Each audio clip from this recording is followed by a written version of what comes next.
Hello, my name is Kamal.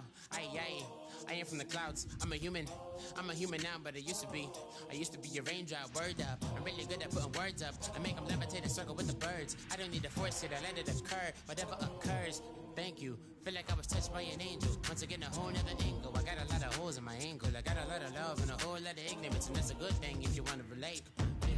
I'm just trying to relate. I'm just trying to relate. I'm just trying to relate. I'm just trying to relate.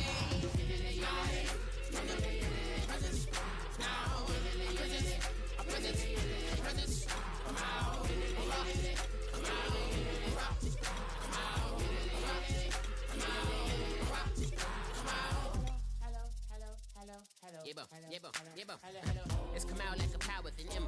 I get down like gravity, rackety rappers and raps rapidly follow the rapid into the rapids of being rapping and rattling, rattle riddles and rivets into the sky. I'm a rebel feeling riveting, rhythmically right, and vigorous spinner right to the rhythm, widow to side eye. I am the killer in the grasses. I am the kid in the corner with the glasses. I am the specter, you should respect them. I don't expect the special, ain't special. I don't expect nothing. I'm just really glad I can say something. It's a blessing. Ain't no stress affecting my presence. But sometimes the pressure keep pressing. Worst keeps my impression impressed. That's the way to relate. I'm just trying to relate. I'm just trying to relate. I'm just trying to relate. I'm just trying to relate.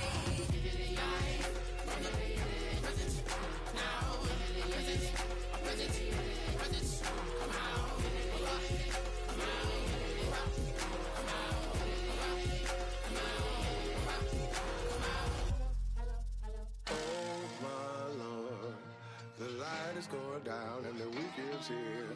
Save my soul. I can feel it coming, troubles in the air. Hello, everybody. I'm Larry Ridley. You're tuned in to the NFL on EA Sports. As we head towards kickoff, two quarterbacks will be on the field today trying to push their team to victory. It's the Bengals going up against the Rams. With that, we'll send you out west to the city of Angels, Los Angeles, California, where we'll hand it over to our commentators, Brandon Godden and Charles Davis. Well, Larry, there's a new stadium set to open in Inglewood in 2019, but for now, we're in the heart of the city of Angels, Los Angeles, California. Straight ahead, we've got a good one on tap here between the Cincinnati Bengals and the Los Angeles Rams. Hi again, everybody. Alongside Charles Davis, I'm Brandon Gaudin. And you know, Charles, as Larry pointed out in the open, got a couple of great quarterbacks set to square off here this afternoon. That ball's probably going to be flying all over the place, isn't it? Oh, without a doubt. And the game has never been more quarterback-centric than it is now. And both of these teams have top-flight signal callers.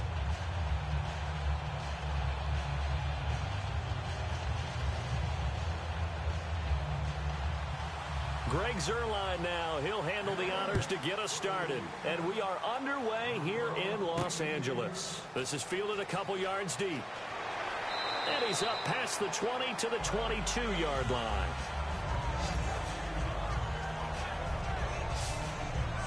And now we see Andy Dalton bring Cincinnati out there. And Cincinnati, gosh, first time under Andy Dalton, they haven't been in the playoffs. His first 5 years, they made it. This year, 6-9-1. He threw for 4,200 yards, second best total of his career. But, again, that's a quarterback who would trade those numbers to be back in the playoffs. Yeah, hollow numbers for Andy Dalton. And let's face it, it started last offseason. Lost Marvin Jones, Mohamed Sanu. Tyler Eifert got hurt in the Pro Bowl last year, missed the beginning of the season. And then A.J. Green got hurt late in the season. So all of his weapons gone from him. And it made it tough for him to generate the offense he wanted to in Cincinnati. Hoping to have a bounce-back year in 2017. That's going to go as a loss of 2, and it'll be second down. Brandon, that play ended so fast, it's almost as if the quarterback handed it to the runner, and the tackler was there right away for a loss of yardage.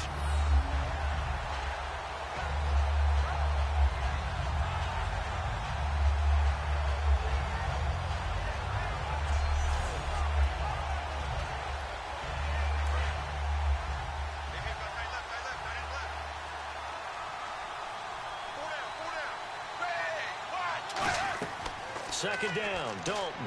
They set up the screen to Hill. And he'll go down just shy of the 25 at the 24-yard line. Call it a 3-yard gain, and that'll lead here to a third down. First try for this offense today, and our first chance to get a look at Tyler Eifert. And he's part of the new wave of tight ends in the NFL. They use them in every position, sometimes even by themselves as a wide receiver.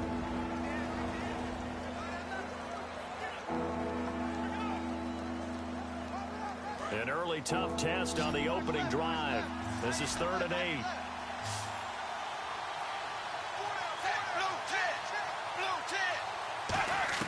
Third down, a shot here for Dalton. And a right side completion here by LaFell. Just a 5-yard pickup, and it leads to 4th down. Partner, I think that completion takes the definition of dink and dunk to a different level, doesn't it? It does, and the defense was right there, kind of played into their hands.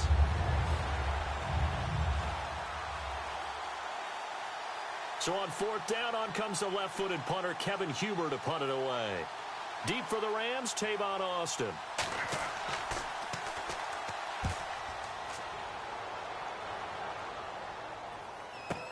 Here's Austin. A big kick there. We'll call it 56 yards on the punt. And the Rams will go on offense here with a 1st and 10. And now here comes Los Angeles, a team that really struggled, especially, gosh, the last 12 games, they lost 11 of them. Of course, they had a head coaching change. But let's discuss Jared Goff. 5 touchdowns, 7 interceptions, started the final 7 games of the season. Where does he figure in going forward? He figures to be the face of that franchise. He is the key that they have to build around. And I really thought that they lost time by not playing him earlier. Put him out there, let him gain the experience, let him get better as the season goes on. He did start the last 7 games, all losses, but he gained valuable experience in doing so. They have a runner in Todd Gurley. They have to beef up the offensive line, get a few more receivers. Todd Gurley, wave goodbye. Touchdown, LA! Todd Gurley, 79 yards. And the Rams are going to take a first-quarter lead. They blitzed defensively there, but he was able to slip through that first layer, and then he was gone. I think they won the leverage game, didn't they? Yes. Right? They saw the blitz coming.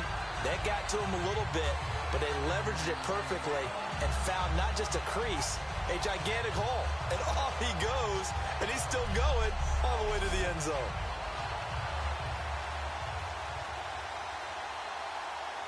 Now Greg Zuerlein on for the extra point.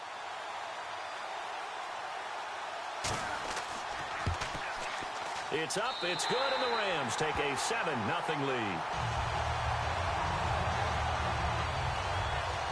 Those are the ones the offensive coordinators dream about. One-play drives from that distance. What an effort. It results in the touchdown.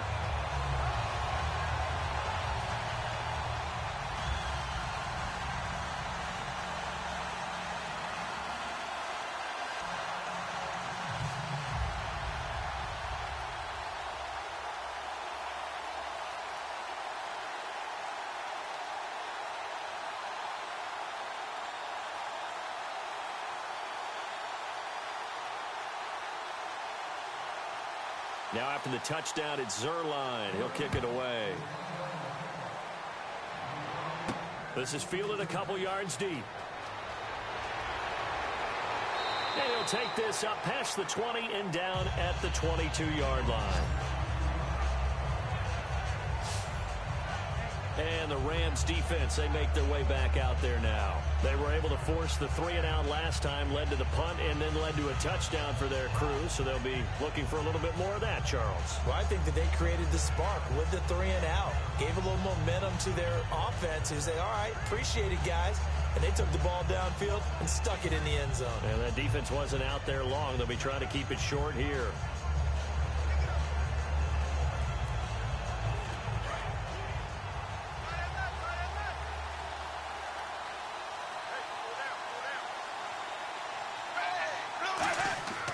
They start the drive on the ground with Hill.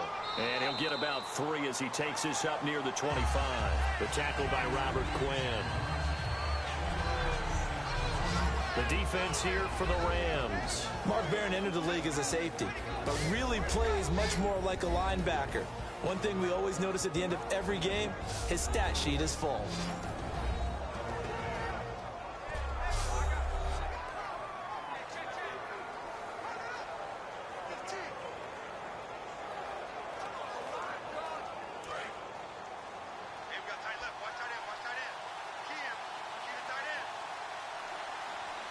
They come out here in the eye.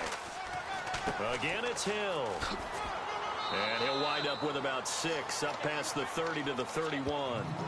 For Jeremy Hill, with the season in the rearview mirror, finished just below 1,000 yards. I think 18th in the league in rushing. And what, his 2 100-yard games both came against Cleveland, I believe. Yeah, if he could play Cleveland each and every week, he would have been well over 1,000 yards. So the thing about Jeremy Hill in the Cincinnati Bengals offense, you think of them as a run-first team. So to me, his 889 yards, disappointing, because I would have thought that that would be a higher number and an increased production from him. He's looking to do that in 2017. Everyone understood their role on that play. 3rd and 1. You know, the defensive guys, they're trying to get down and get low and get leverage on the offensive lineman, but they didn't allow that to happen. They created a crease and allowed him to get through for a first down.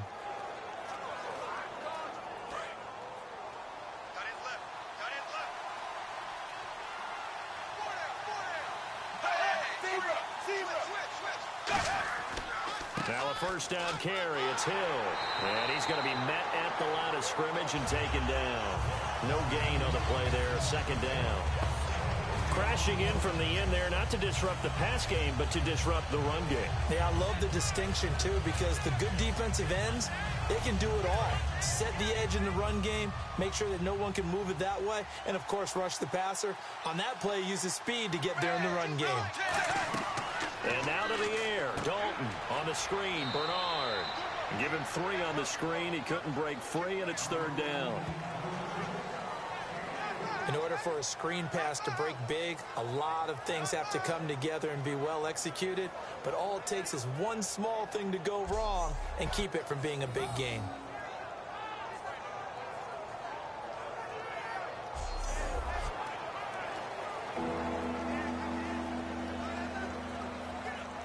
Completed pass on 2nd down. Now it's 3rd down as the defense looks for the stop.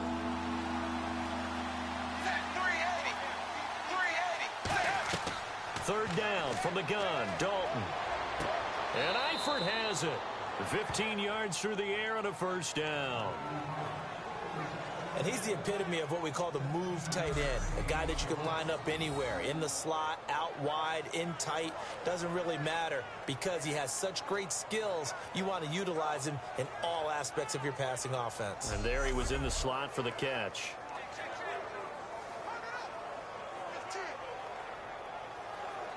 First down and 10 now for the offensive group.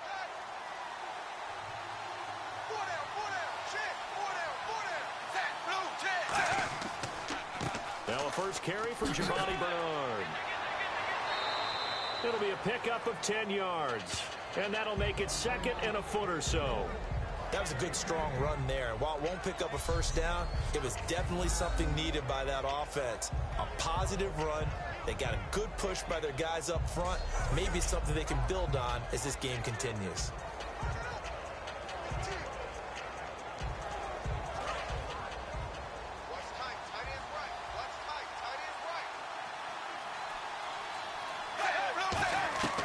They stay on the ground. This time it's Hill. And he works it to the 30-yard line here, right at the 30. It's a 10-yard pickup, and it moves the chains. That, quite simply, is Jeremy Hill. A very powerful, compact back. He's always been that, even back at LSU. That's where he honed that skill, right? Love to run between the tackles and take the contact as well as dish it out. So they pick up the first down after the run, and now they approach for the fresh set.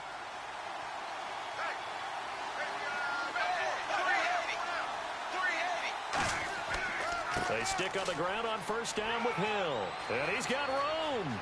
Cuts it out here. And he'll take this into the end zone. Now, hold on here. We do have a flag down. So let's see what this is about. Illegal block in the back. Offense.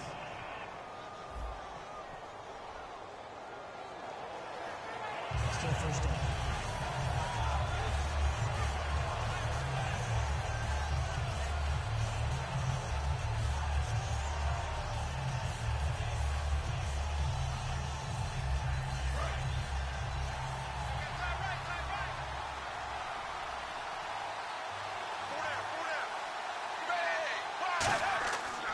Dalton gives to Bernard.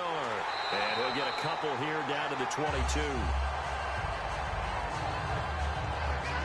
Well, so many times we look at a short run and we praise the offense for trying to set the tempo and establish things, but the defensive guys, hey, they just won the battle there. It wasn't a big run given up. They don't always have to absorb the body blows. Sometimes they dish them out themselves.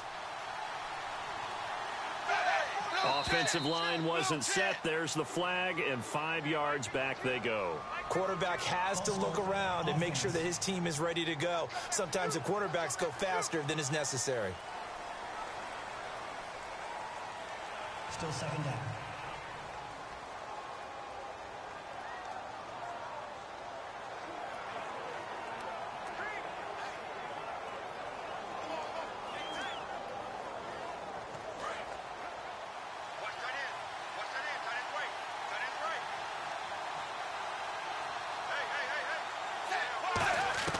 It's second down. Dalton looking. Caught. Eifert over the middle. It's a 9-yard gain, and it keeps the drive moving. I think in a lot of ways, Tyler Eifert is happy to wave bye-bye to 2016 because of the injury issues. Got hurt in the Pro Bowl, missed the first 6 games of the season, and then couldn't finish the year with another back injury. Yeah, and the one that hurt, that Pro Bowl injury, supposed to be such an award for the great year he had a season ago and just never really got things going this year, did he? Such a difficult matchup, especially in the red zone. Look for a big bounce back in 2017. Dalton operating in the red zone now. And he just throws this one away. Smart decision here this close to the end zone, and it brings up second down. I hope I don't sound too rah-rah on that one, but that's the exact right throw. Either your receiver gets it or no one gets it. Give him a lot of credit for being really precise with it. Got rid of it. No one got it.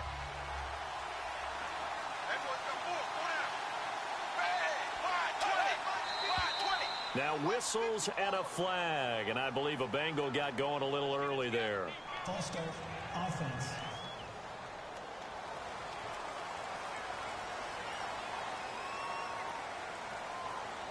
Still second down.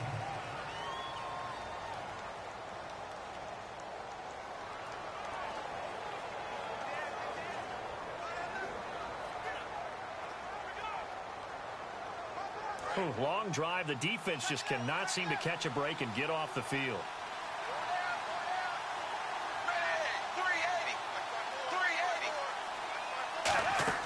The play fake to Hill. Dalton surveying the field. And it's incomplete. Took a shot, couldn't connect. He was looking for his favorite target, A.J. Green, that time. And it'll bring up third down. My high school coach, John Ford, used to say all the time, if you're in a bad situation, laddie, don't compound it with a bad decision as well. And I think that's what we just saw there. Harassed in the pocket, and he throws into double coverage anyway. He called you laddie? He called me laddie, and that's the nicest thing he called me. Passing. It's Dalton to the sideline, and oh, a nice catch there. Made sure the feet were inbounds, and they were. Let's make this one simple. What a catch, especially the finishing part of getting his feet in bounds, toe tapping, and of course, foot dragging. Little tapestry, if you will. Oh, I like it. Here's Randy Bullock now as he'll go for the field goal. From the left hash, this from 37.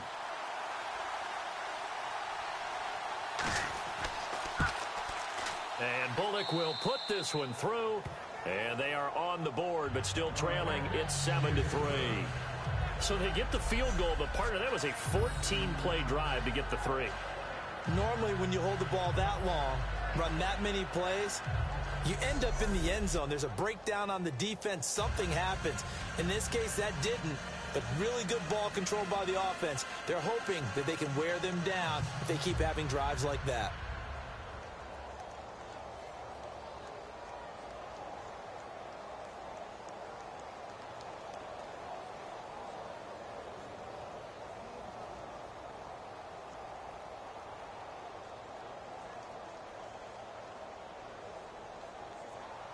After the field goal now, it's Bullock to kick it away. Fielded about a yard deep. And a nice return sets him up pretty good here at the 30-yard line. Partner, these L.A. Rams, as they come back out here for the next offensive series, they've now missed the playoffs 12 straight seasons. Of course, this last one, their first back in L.A. They were 3-1, so much hope, but then they lost all but one down the stretch. Hard to believe with a defense that good. But just tells you about the premium that's placed on the offensive side of the ball, especially at the quarterback position. They just didn't have the stability. Even though they drafted Jared Goff, #1 in 2016, he'll have to ascend to that number. Be that guy for them in the next season in order for the Rams to finally break that playoff drought. And now they've got some city neighbors in the Chargers of L.A. They'll start out on the ground with Gurley. And he's going to lose yards. They take him down at the 26. A loss of a full 3 yards, and now it's 2nd down. They tried to run the counter, just that the defense wasn't fooled. And when they're not fooled, you see the end result. Because what you're doing there, you mentioned the counter.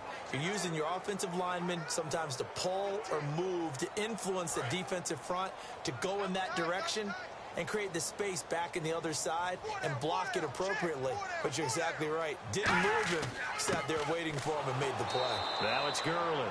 And he will lose yardage here back at the 23-yard line. He'll wind up losing 3. And now it's 3rd down. There is no doubt that Geno Atkins is really strong and stout at the point of attack. But I love his suddenness, the ability to make plays, to be in one spot, and then he's gone and into the offensive backfield. He's a heck of a player. And there, a big TFL, tackle for loss. Hard to believe that his father, Gene Atkins, was an NFL defensive back. He's bred this big defensive tackle. 3rd and long. It's gone. Dumps it off to Gurley. It's a 9-yard pickup on the play, and it'll be 4th down. That's certainly playing down in distance very well by the defense, isn't it? Take whatever you want underneath, by all means.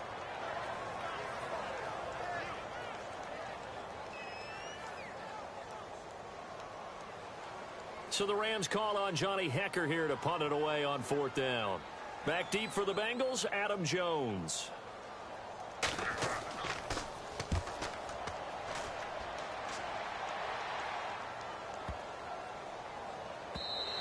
And he didn't quite have the backspin on that one. It hits at the 4 and continues into the end zone. It's a touchback.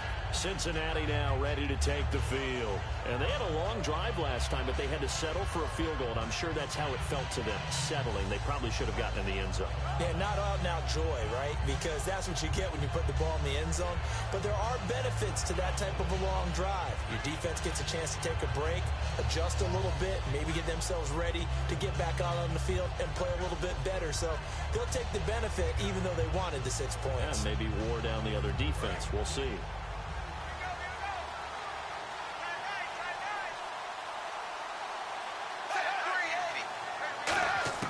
Now Dalton with a 1st and 10. And a diving grab. I think he got that. Yes. It'll go as a gain of 12. And it's good enough for a Cincinnati 1st down. When you're a player of his stature, you don't just circle the games on your team's calendar. You circle the Pro Bowl? Without a doubt. That's a game that you just figure you're going to be in each and every year. And it's because of catches like that. That's why he goes.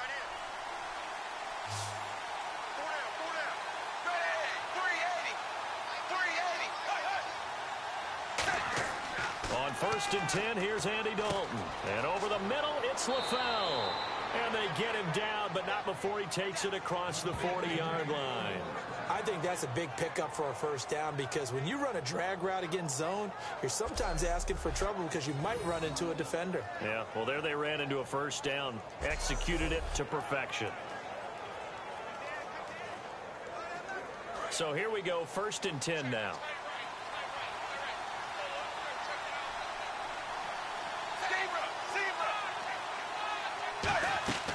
They'll run it now out of the gun.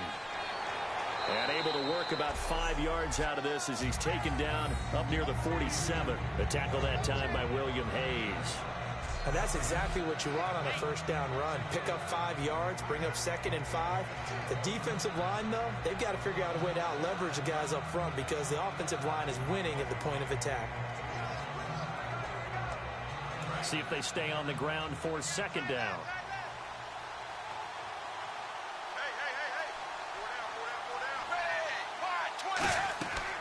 They run it again with Hill. And this carry not as productive. He's swallowed up at the line of scrimmage. Just a gain of a yard there, and now it'll be 3rd down. Tough day, tough sledding right there, and it's been that way the entire game.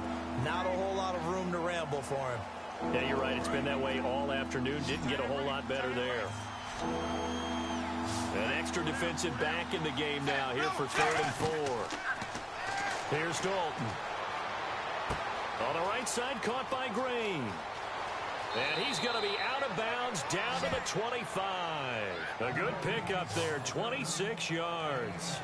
So we have now seen connection number 1 between Dalton and Adriel Jeremiah, A.J. Green. Say that again? Adriel Jeremiah. Look at you. You are full of knowledge and information. And you know something? I bet Andy Dalton learned his full name as well because he figured out quickly, this is going to be my number 1 target. I got to know this guy in a big way.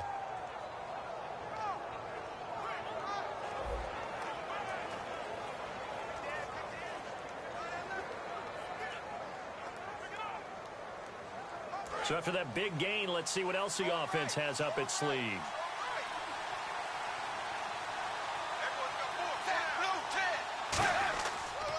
Dalton with a give to Hill.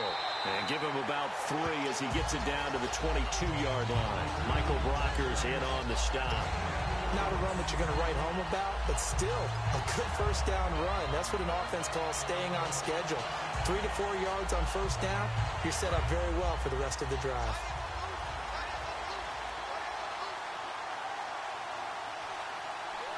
Hill, the lone setback. So the false start will back them up 5. False start, offense.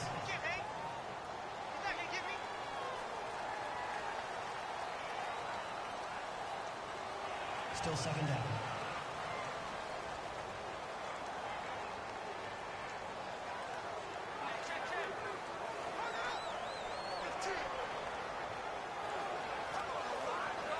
So now 11 yards to go for this offensive unit. It's 2nd down.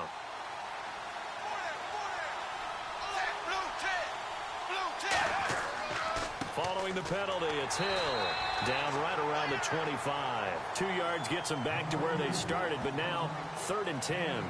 I do know from experience that when you slow down someone's running game, you're now doing the dictating on defense. And guess what? Now you're getting ready to tee off on their quarterback because they have to throw it all the time. But you still have to be alert for the draws and other plays of that nature to make sure you don't get hurt. So here we go now. An extra defensive back in there on 3rd and 10. Here's Dalton. And that is incomplete. It's a tried and true formula, and I don't think it'll change for as long as we play football. If someone's trying to throw the ball and you can put pressure on them and make it tough, that's only going to help your defense. Yeah, he's since being hurried. He got rid of it before taking the hit, but incomplete.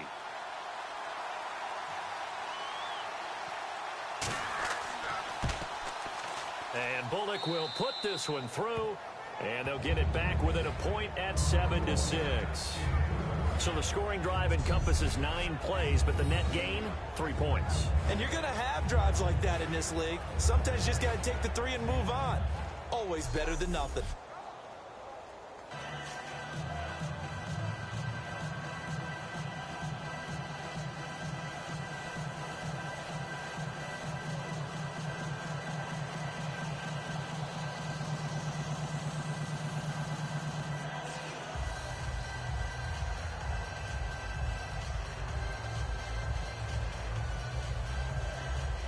After the field goal now, it's Beaukk to kick it away. That'll be taken in the end zone. And a couple yards deep, he'll go to a knee. He won't return it. And they'll take it out to the 25. The Bengals defense gearing up as they take the field. They're just looking to duplicate what they did last time. Force the 3 and out, and that led to a field goal. The only thing better, really, is creating a turnover. 3 and out, get off the field, feel good about yourself, turn the ball over to your offense, and they put the ball through the post with a field goal. They're probably pretty well rested after that 3 and out, too. One would think. That's how you get it done. Create the 3 and outs, get to the bench, get your rest, and hope your offense can control the game.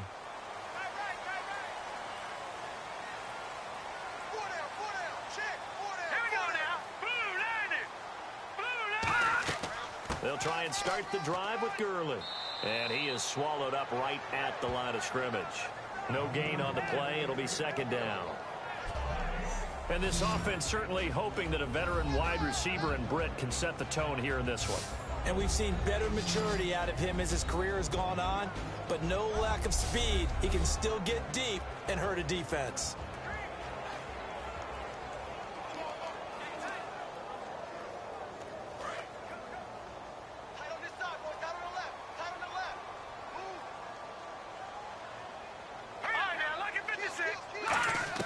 The throw on second down is gone.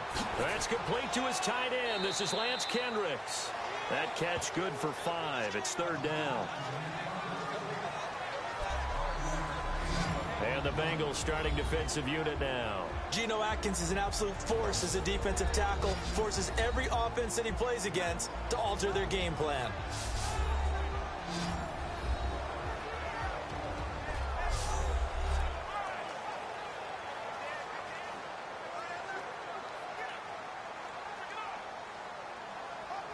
And the offense in that middle ground here on third down. 3rd and 5.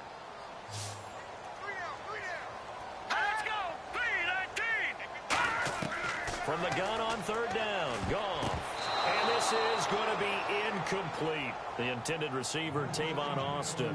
And that brings up 4th down. And I think the end result, knocking the ball away, was a product of understanding where they were on the field, understanding how many yards they needed to pick up the first down, and tightening their coverage accordingly. Gave them no gaps, no spaces, no real air in which to catch the football, and end up making a really nice play. Here's Johnny Hecker now. On for his second punt. He'd take a repeat of his first.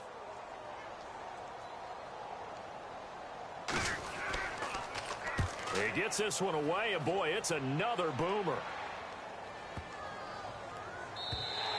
And this one hits at the 3 and then bounds into the end zone for a touchback. The Bengals getting set to go. And last time able to get 3. It's not what they wanted. They wanted 6, but they got at least something. They mustered something out of the drive. They'll take it. I like the way you've described it. Not ideal, but they'll take it. Anything to put some points on the board. But this time on offense, they don't even want to see the field goal kicker trot on the field. They want that ball in the end zone. Yeah, they'll be going for 6.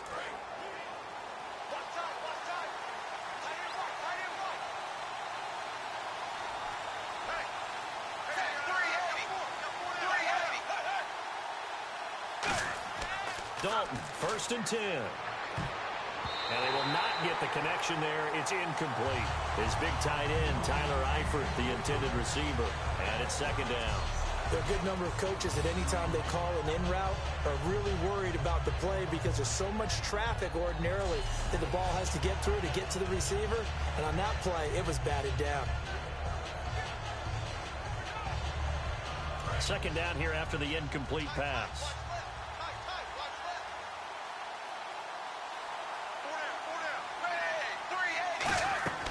They'll run it now out of the gun. It's a loss of 4. Now 3rd down. I enjoyed watching Robert Quinn in pregame warm-ups with you down on the field. Did it surprise you how tall and angular he is? You wouldn't think he'd be able to play against the run that well, would you? But he can, and he showed it right there, didn't he? That's that wrestling background he has. He understands leverage as well as anyone in the game. A big-time wrestler in high school. He didn't lose very often. 3-time heavyweight state champ in South Carolina. And the dreaded 3rd and long here for the offense. It's a 5-receiver set. 3 to the left, 2 to the right. Andy Dalton. And that one goes incomplete on the drop. That's one he definitely normally catches. 4th down. We know it's not an easy job to go out and catch passes when people are trying to tackle you and knock the ball away. But the bottom line is, that's a pass he's got to have and a pass he should have caught.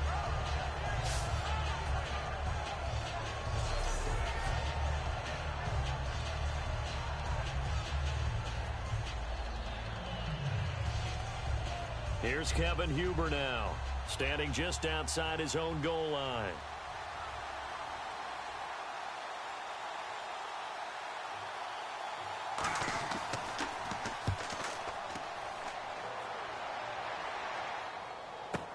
Now Austin. A very good return there. Give him an even 20 yards. And the offense will take over with a new set of downs. And now out on the field, here comes Los Angeles. They've got the lead. Last time had to punt it, though. What's the key to this drive? I think it's leverage. Big guys up front. You know the motivational speech on the sideline is, guys, give us an opportunity. Protect the passer, create space for our runners, and let's go ahead and give these guys. Low man wins. Let's go do it on this drive. We'll watch that leverage on this drive.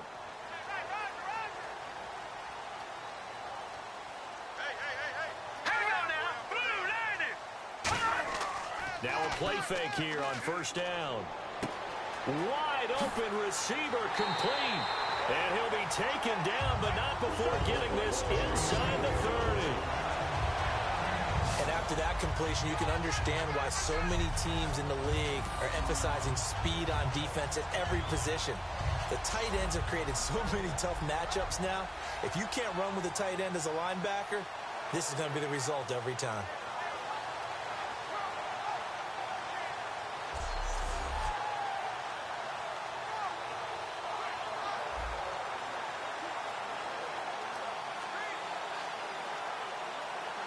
Clock runs, less than a minute to go, and an entertaining first quarter of play.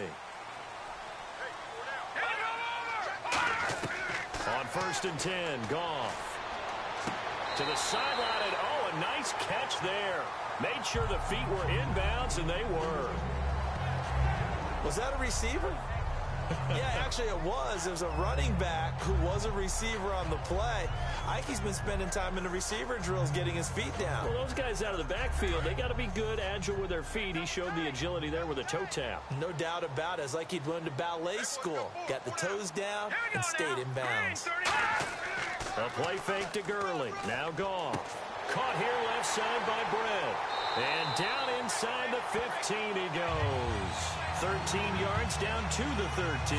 Speaking of Britt, Charles, he just completed his 8th NFL season. Kind of interesting because the Rams struggled offensively. We know what happened there. But Britt turned in his best year, over 1,000 yards. Adjusted to the fact that he had to go and work with a couple of different quarterbacks during the year. He had Case Keenum for a long time. And then at the end of the year, they had the rookie Jared Goff. But what I liked about Kenny Britt was watching him develop, even in his 8th season, as a route runner. For a while, he'd become a guy, hey, Britt's going to go deep. Cover him there. He started coming back inside, working the sidelines. He had a really nice year, became the most dependable target.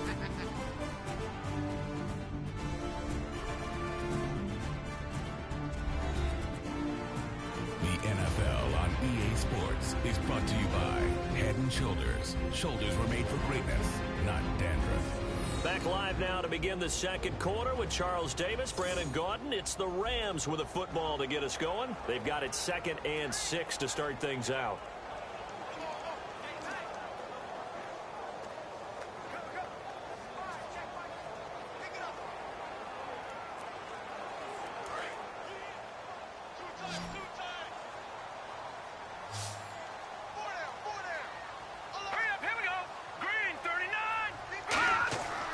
Second down, here's Goff. He rifles one that's intercepted.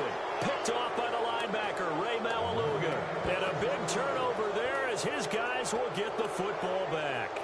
Brandon, this is why golfers do their best to never count a score in their head before the ball goes in the cup. This looked like a slam dunk for points on this drive, didn't it? Instead, they throw an interception, and they're going to come away empty. The Rams defense heading back onto the field. Their stay on the field last time was short-lived with a 3-and-out. See if they can get some more of that.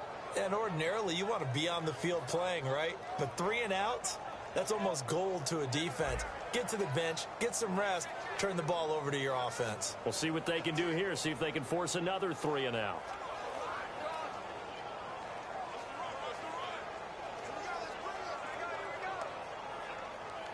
And tough starting field position here.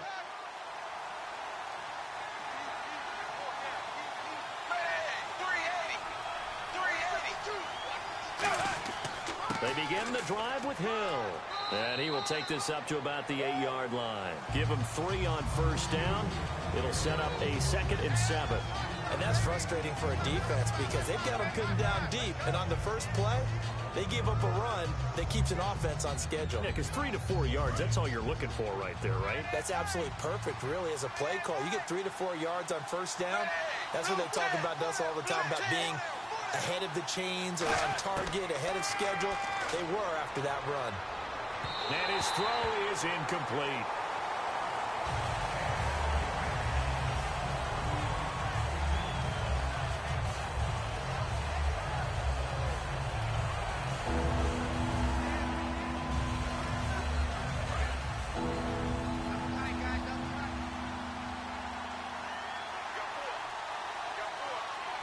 So 3rd and 7 and an extra defensive back on the field here. Definitely want to play coverage here. He's got time. And able to find Green. And he is out of bounds, getting it across the 30-yard line. Nice completion there for Andy Dalton. Charles, you worked some of his games when he was at TCU. Now you've worked his games in the NFL. What progression have you seen? I've seen a guy who took over as a freshman in college and got better and better each year. Always added a little bit more to his game, gets stronger. But the best part about him is he's always been accurate. So after that big play, let's see if they can catch their defense maybe on their heels. Hill, the lone setback. He'll get the football here. And he'll lose yardage. Brought down at the 32. That's going to go as a loss of a yard, and it'll be 2nd down. No matter what defense is called versus a running play, linebackers are telling the defensive guys up front, you take care of the offensive line, keep us uncovered, let us run to the ball, we'll make big plays. Well, that paid off there. All the guys up front, the big fellas, they controlled the 5 offensive linemen. That allowed the linebackers to see the openings, sprint through the gap, and snuff that play out in a hurry. It's a loss of 2, now 3rd down. That draw play got blown up by the blitz of the defense. Ordinarily, that's exactly what you want. You want them to blitz, and they go past you, and you go past them for a big gain. But in this situation, they hit him at the worst possible spot, right exactly where you were running the draw, and he got in there and got him.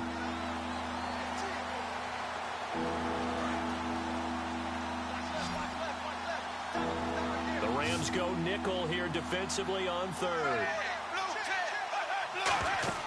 Fakes the give to Bernard. Dalton. He's got his man here. It's Green.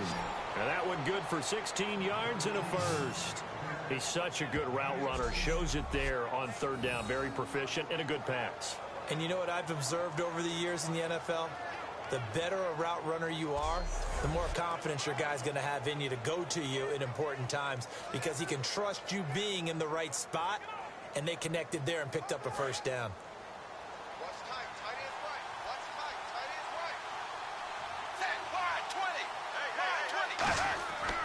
And Dalton hands to Hill. And no room to maneuver there. Give him a yard up to the 47. That's a good play by the guys on the defensive side of the ball. Held him to a gain of 2. And that changes the playbook a little bit now for the guy calling plays. 2nd and 8. Now he's got to probably think about going to the air instead of maybe staying with the ground game.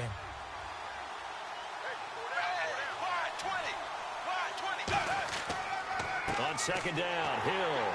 And he'll fight his way forward to about the 48-yard line. He'll pick up only a yard there, and it'll leave him with a 3rd and 7. Well, I think we know by now that every run is not going to be broken and get all the way to the end zone. But these short ones still have their value. You can still set up your play action and throw the football. You control the clock because you have the ball and they don't. And often the physicality sets the tempo for the game. 3rd down, a shot here for Dalton. Oh, he's got a man wide open, complete. A gain of 13 and also a 1st down. In today's football, where receivers break tackles, make people miss, get upfield for the extra yardage, when you see a play like that where it's caught and he's dropped on the spot, that's a big-time play by the defense.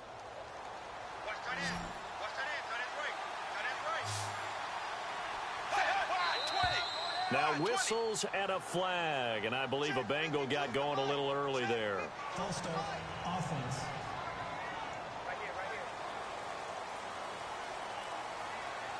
Still 1st down.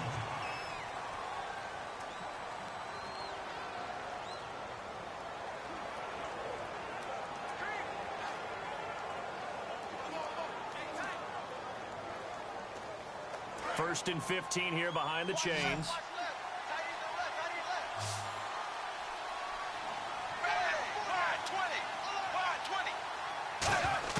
Dalton here from the gun. A dump off now to Hill. And able to break one tackle, but then quickly brought down. It's a gain of 5 on the play, and it'll be 2nd and 10. I think the best offenses love to get the ball to their running backs in open space because they have the ability to make people miss, and they also have the ability to run over people.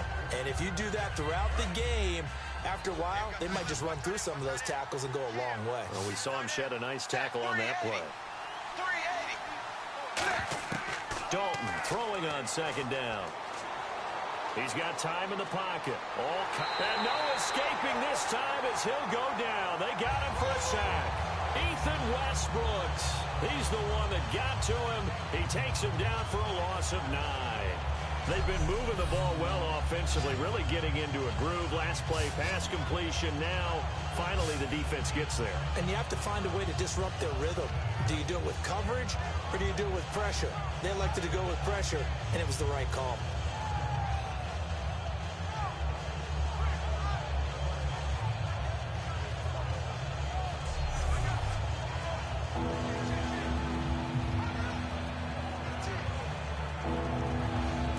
For the offense, this is play number 11 here on this drive. And some secondary help here for the defense in the nickel on 3rd and long. False start, offense.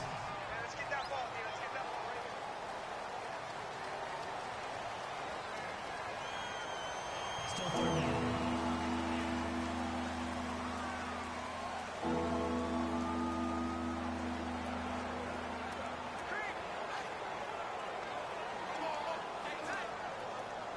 Well, just play after play after play on this long drive for the offense. And on 3rd down, a nickel formation here defensively. Play action now, Dalton.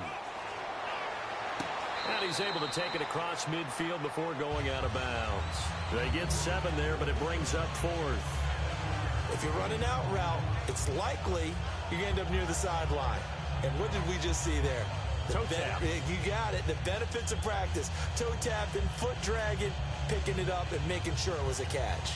So here, the men in charge are going to be looking at whether or not the receiver had possession of the ball as he went out of bounds. And they have to make sure that the receiver got both feet down in bounds as well.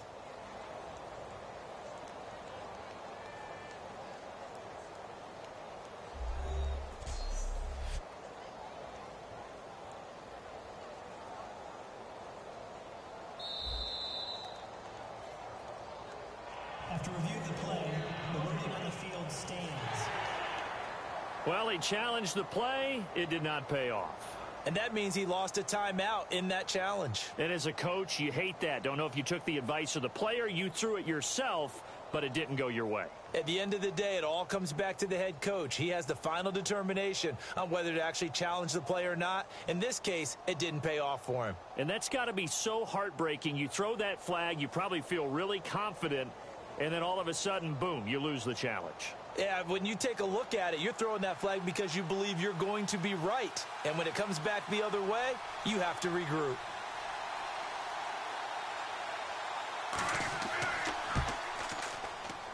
And this kick is not going to be close. It's well short, well right to boot. And this score will stay right where it is. Everything looked good. Good snap, good hold. Sometimes, though, the ball just doesn't want to go where you want it. And this one winds up no good.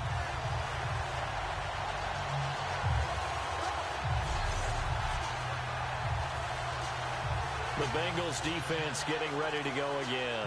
And now Big Mo's wearing a shirt of their color. They're hoping to continue that momentum in their direction with maybe another pick. Who's Big Mo? He's momentum, right? Momentum. And right now, he's hugging them.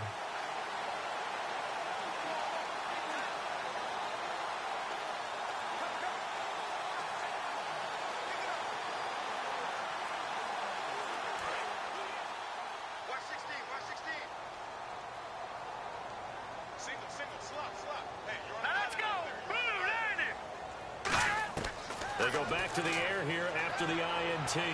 And he fires one that's intercepted. Picked off by the Alabama man, Dre Kirkpatrick.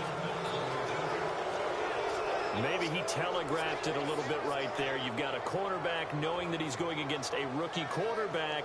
He stepped in and picked it. You think he had a great week of preparation, looking forward to this opportunity? And the second part of that is, when you're a young quarterback, you are going to stare down targets, but oftentimes your playbook hasn't expanded to give you full field reads as well.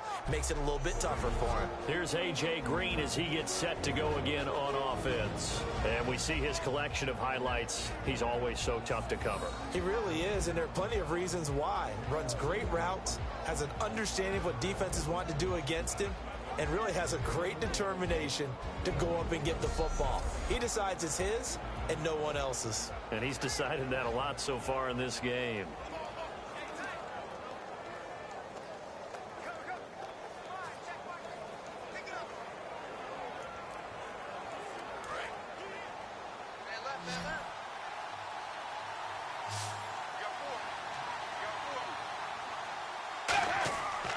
And once again, Hill, he's been busy. And oh, he sheds a tackle. Now he's got some space. 8 yards on the pickup, and now they'll have some options on second and short. Offensive linemen love creating space for their guys carrying the ball, but when that guy also breaks tackles and creates extra yardage, they almost feel like he's one of them, and they really embrace him.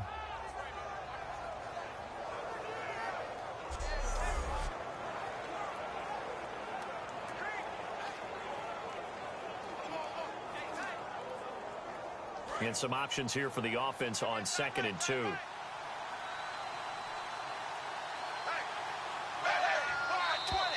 Now whistles and a flag, and I believe a Bengal got going a little early there. False start, offense.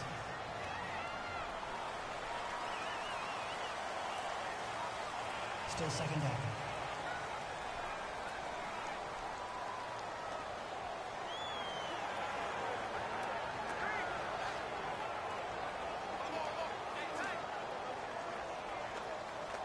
So the offense now dealing with a 2nd and 7.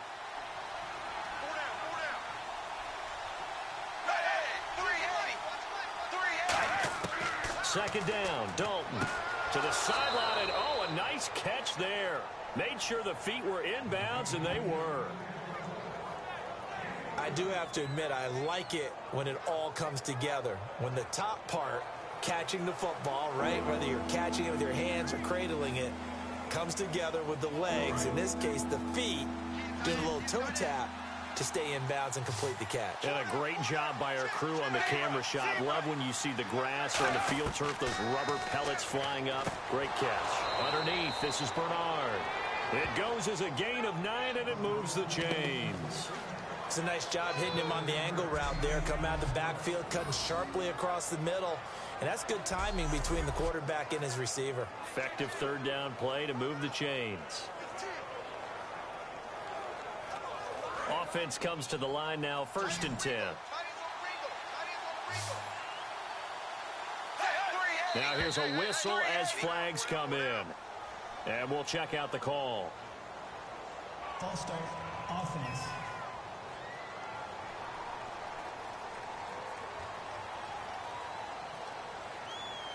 Still first down.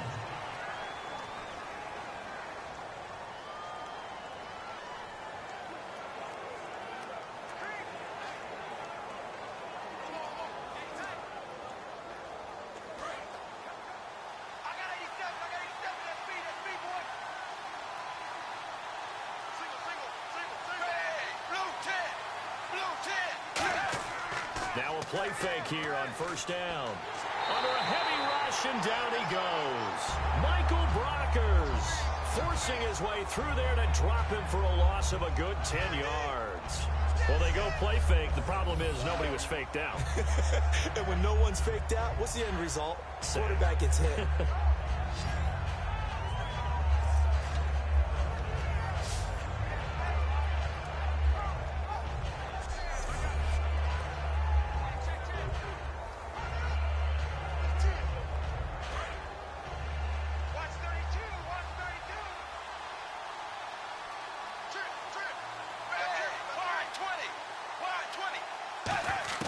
It's second down. Dalton looking. It's caught. Left side, Brandon LaFell. That catch good for 5. It's third down. In recent years, the slot receivers really gained stature in the NFL because they can do so many things. Yes, they can line up wide like your normal wide receiver, but to have that kind of courage and toughness to run routes in the middle of the field and become dependable targets for their quarterbacks and move the sticks, those guys are worth their weight in gold. And, Charles, this infraction is going to be against the offense. False start. Sometimes you have to get up to the line of scrimmage, make sure your team is set before you begin your cadence.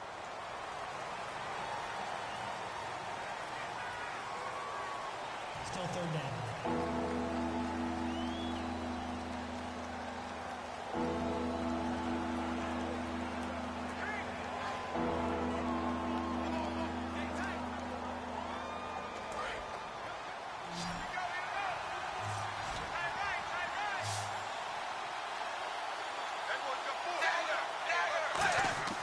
Fakes the give to Bernard. Dalton. Blitz coming, and down he goes. LaMarcus Joyner in there to get him for a loss of 9, and that'll lead to fourth down. The game plan for any defense is finding ways to make a quarterback uncomfortable in the pocket. When you bring pressure from all angles, you never know who's going to get home. In this case, the left cornerback, right in the face of him, puts him down.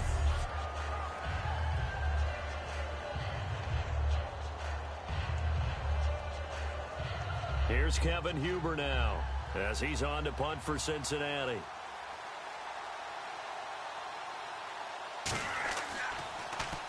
He's been a busy man here in this first half as he gets it away. This is taken at about the 14. A very good return that time. 18 yards. And out will come the offense as they take over. The Rams offense now, they get set and head back onto the field. And 2 picks thrown here in this first half alone. We'll see how that affects him. Can't wait to see where his confidence is, because the great ones, they'll throw 4 or 5 picks, and while it'll hurt their team, it won't hurt their confidence. They'll think something was just wrong with the ball or the wind or something was funny. It's never about them. That's how they stay so into the moment and into the game.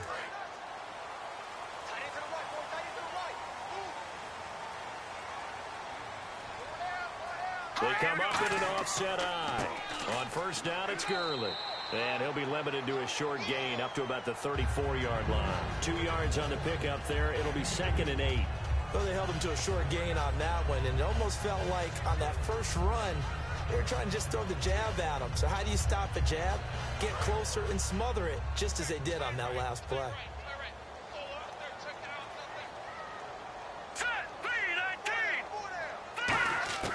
On second down, here's Goff. Got his man over the middle. This is quick. That catch good for 5. It's third down.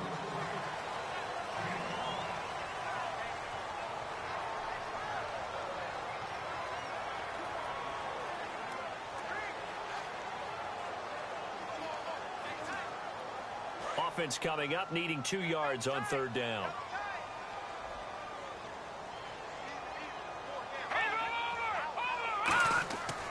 They'll try and pick up the first with Gurley. And he's going to have a first down as he's brought down at the 44-yard line. They get 5 out of that one, and it moves the chains. I don't know about you, but that almost felt like old-time football there. 3rd and 2 is not necessarily just a running down anymore. A lot of times they want to throw the ball. They went back to the roots and powered forward and got the first down. So the run moves the chains, and here we go on first down.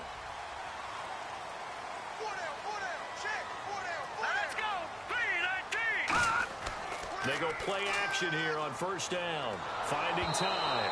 And he'll be hit as he releases it, and that'll fall incomplete. A little lull in the action here to go over an offseason storyline that's kind of interesting. L.A. a couple years ago, they have no teams, and now they're going to have 2 with the move from San Diego to L.A. What does that mean for the league and for the Chargers? It seems like an easier transition, doesn't it, than St. Louis when they moved back to Los Angeles. Less culture shock. Less culture shock, less, obviously geography, the whole deal. But it's a transition still is not going to be easy. Remember, they're going to go play in a soccer stadium, essentially, for at least the first couple of years before they share a stadium with the Rams. So that changes things. Obviously, trying to create an identity in the market they haven't been in a long time. They began as the Los Angeles Chargers, but only played one season as such. And the offense in that middle ground here on third down, 5 yards to go.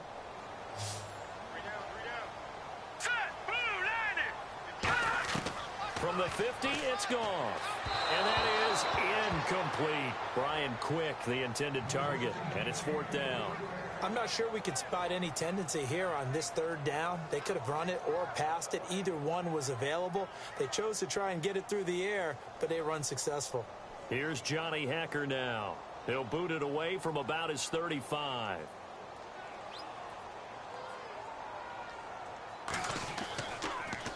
This is away and a very good kick angled for the sidelines. And this will be up to the ruling of the side judge here. He says it crossed out of bounds at the 16-yard line. The Bengals offense now, they head back onto the field. And a tight game after punting last time. See if they can get something going on this drive. As they head to the field now, with the game this close, you've got to feel there's a sense of urgency for them going on offense right now. But they have to do it without letting panic creep in and affect their play. And on the outside, they're playing press coverage.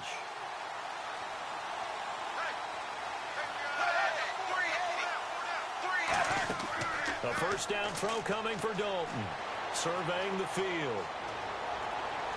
And he just gets rid of it. Throws it away. A wise move there. Looked like nobody open. Now second down. Let's look ahead for a quick minute. We don't have the schedules yet for next year, but what we do have are the 5 international games that will be played, 4 in London and then 1 again in Mexico, Jacksonville, Baltimore, Miami, New Orleans, Cleveland, Minnesota, Rams in Arizona, those in London, and then Mexico's going to get a great game. The Raiders and New England. Yeah, you're exactly right. And just think about the ones in London. Remember, they're splitting them between the 2 different stadiums in London, so they get a different flavor in all these places. But Mexico, for the second straight year, the Raiders are coming to town. That should be a whole lot of fun. Could be a ton of fun and a very good matchup. So a ways to go here on 3rd and 10.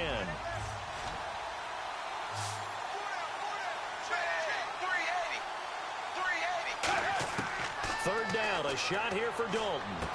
He's got his man, Boyd. And he gets this one all the way up to the 40-yard line.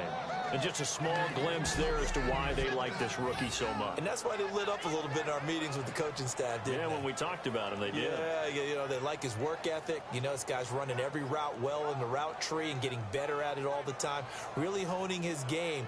They expect a pretty good jump out of him as things continue to move on.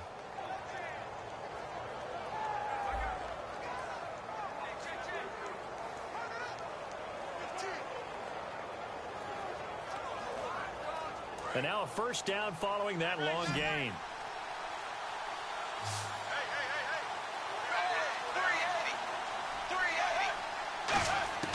Dalton, 1st and 10. He completes it to Boyd. And he'll get it out to midfield. Looks like, yeah, they'll spot it right at midfield at the 50. Now after the completion, we're going to get a timeout, an injured player. While the training staff takes a peek, we'll take a break.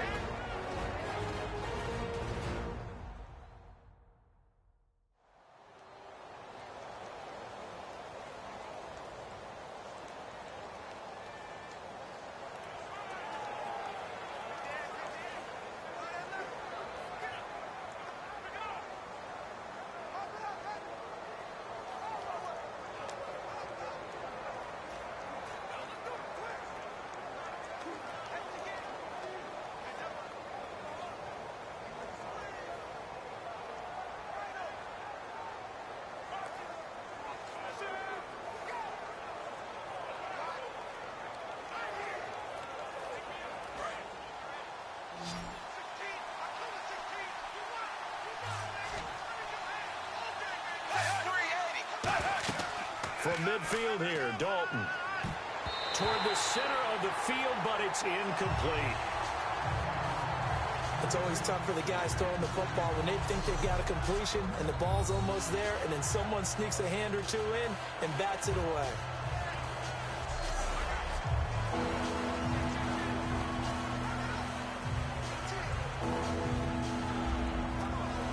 So incomplete on second down. Now they'll look to convert here on third.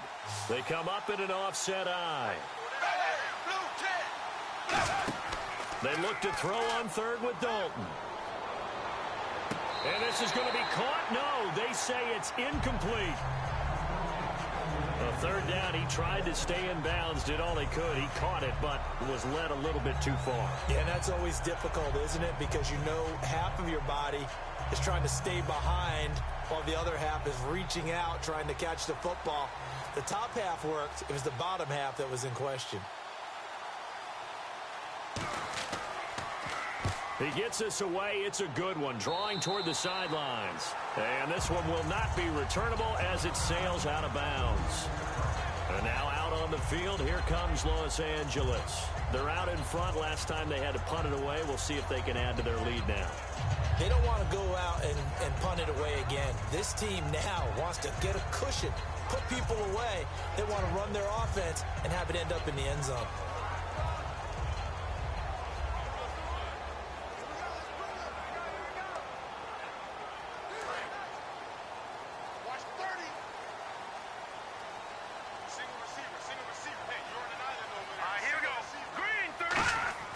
Now Goff on first down. And this one hauled in by Tavon Austin.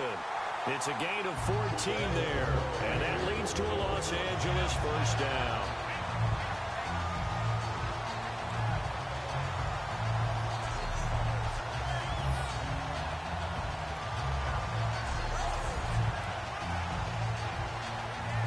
So the offense has it 1st and 10.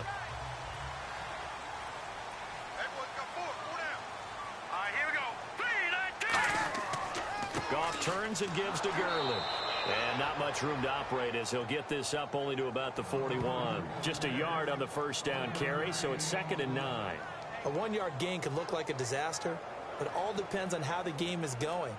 Is it a series of 1-yard gains running the ball? If that's the case, you might have to start thinking about throwing it a little bit more. But if it's just the occasional 1-yard run, hey, congratulations to the defense. They won that one. Come back and get them the next time. Here comes carry number 10 for Gurley.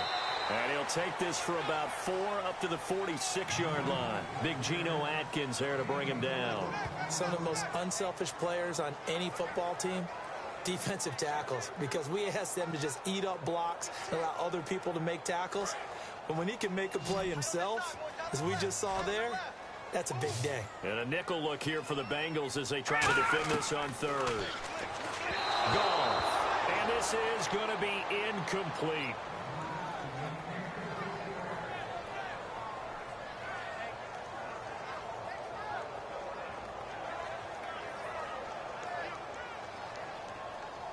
Here's Johnny Hekker now. He's been terrific so far.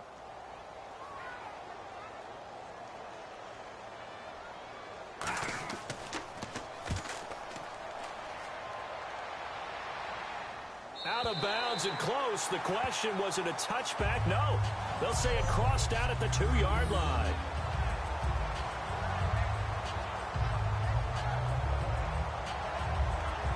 So now the Bengal offensive unit back out onto the field. And they'll be looking to avoid what happened last time, which is punting the football.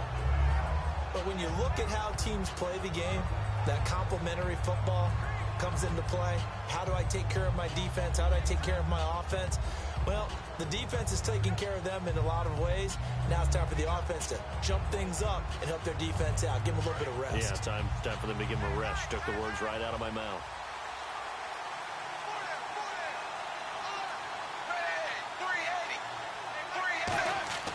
They'll run it here. This is their fullback getting the carry. 5 yards is the tally on first down. That brings up 2nd and 5. And that run, that changes the whole mentality about the drive right there. They were starting on their own 2-yard line. They just wanted enough space to punt the football successfully.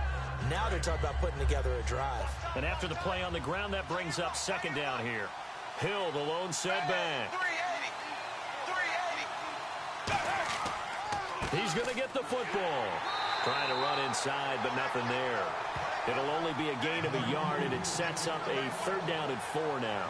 Partner, we know today's NFL is really built around the guy throwing the football. But these short runs, they still pay dividends because they can take their toll on a defense, and they can add up as the game goes along. You control the clock, you control the ball, and that way you often control the game. 3rd down from the gun. Dalton toward the sideline. Did he keep the feet in? Yes, he got them both down, says the side judge, and that's good enough for a 1st down.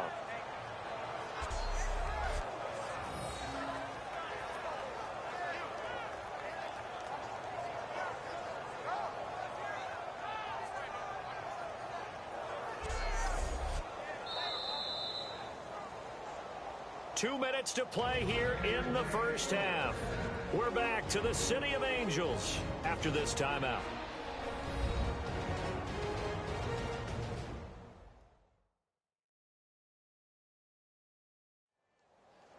We remind you that coming up at halftime, we'll pay a visit to Larry Ridley in Orlando with our EA Sports Halftime Report.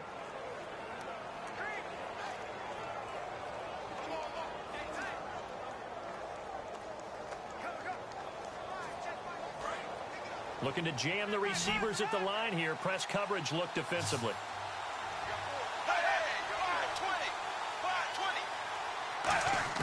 On 1st and 10, here's Andy Dalton.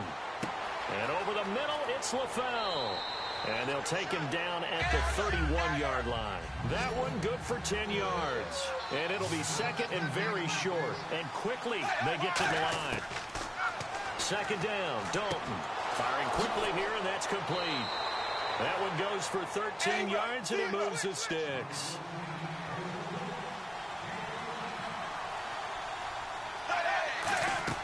Now Dalton with a 1st and 10.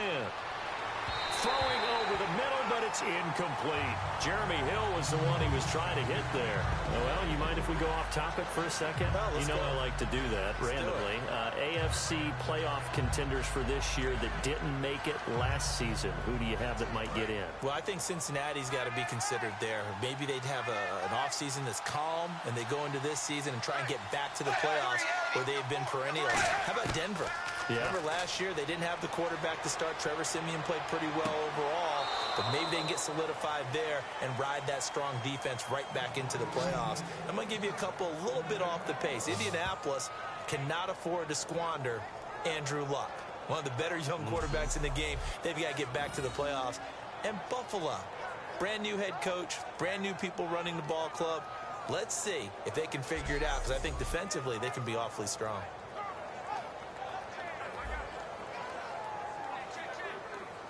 Now the offense lining up 1st and 10. They come up in an empty set. 4 wide receivers, 1 tight end. Now whistles and a flag, and I believe a Bengal got going a little early there. False start, offense.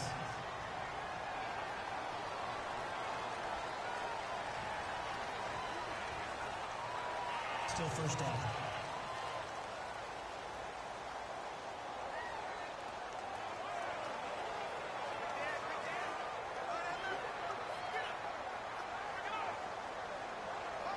Offense walks to the line for play number 7 of the drive.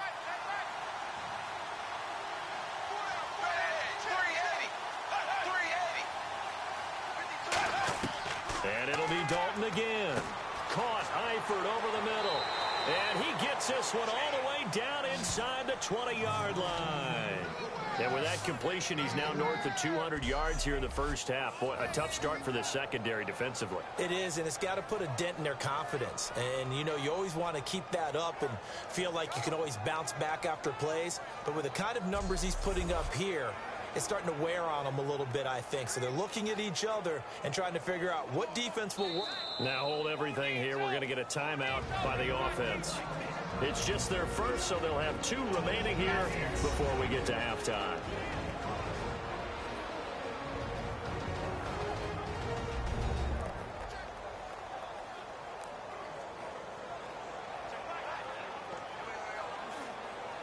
And we are back here. I'm Brandon Gaudin alongside Charles Davis. So the offense takes the timeout. And now we're set to get going.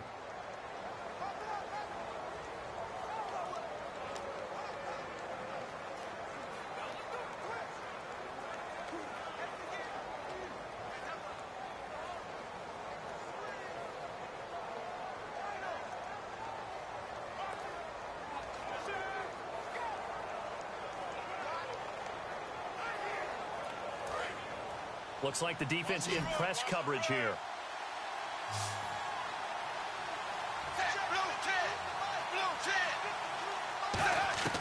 First and 10 for Dalton. Can't find anyone open. And that is caught. He's got it for a Bengal touchdown. A.J. Green from 19 yards away. And the Bengals have taken the lead. And while that touchdown does not give them an insurmountable lead, it's still a lead, and that always feels good to a team. They'd love to take that into the lockers, but a little time left on that clock, so some work to do. I like that. I like how you're guarding against a letdown there. Marty looking forward. Coaching them up from right up here in the booth. And he puts this one through as the lead moves to 13-7. So that drive consumes 9 plays all told. And it ends with a Bengals score.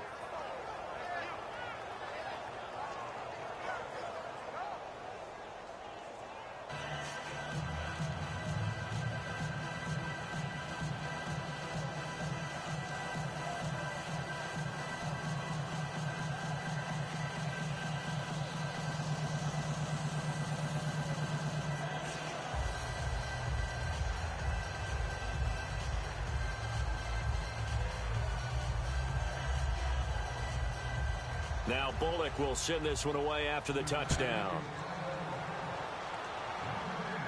This is fielded at the goal line. And not a bad return. Here he gets it out to the 25-yard line.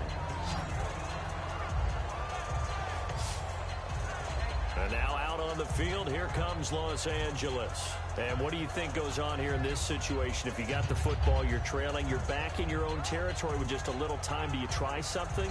You're thinking about jump-starting your team, right? You just mentioned it. They're down. They're trying to get back into the game. But you've got to figure if something goes wrong, you may have put yourself in a spot where you may not be able to come back in the second half. Managing risk, this is a big decision here.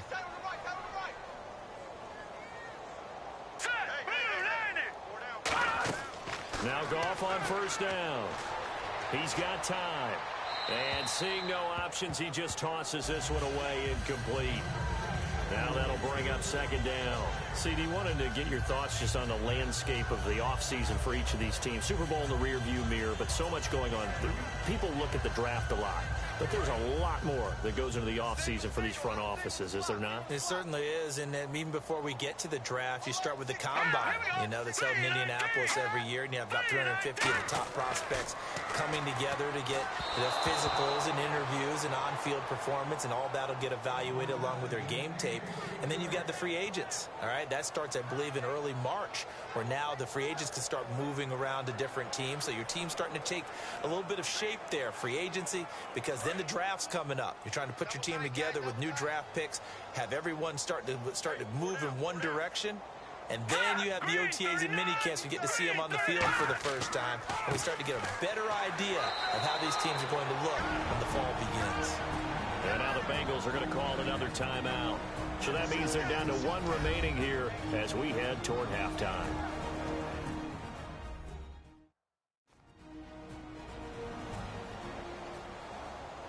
The defense, they got a little bit of a breather. Now they're back and set as we resume play.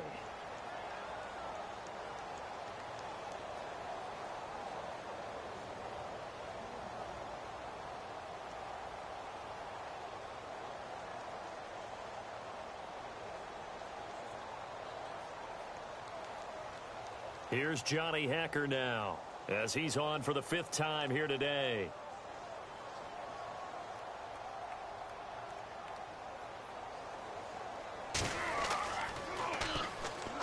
The Bengals bring pressure, and it's blocked.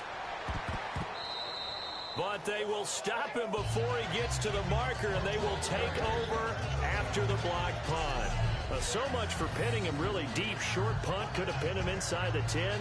Now great field position the other way. It's never good when you're punting the ball and your eyes see the ball go back behind you. No. And however form, whether it's over your head or to the side, never good. Now it becomes a race to get to the football so they don't pick it up and take it all the way.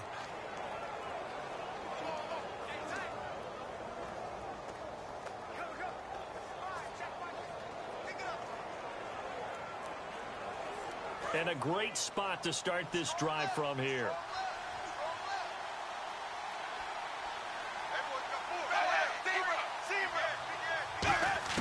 Dalton, 1st and 10. Looking, and he's going to be taken down, sacked back around the 18-yard line. Personal foul. Face mask. Defense. Got the hand caught up in the grill of the face mask. 15-yard penalty. So tough for a defender. You're trying so hard to make a play, and the way that these offensive guys can move around, sometimes your hand gets into the wrong place.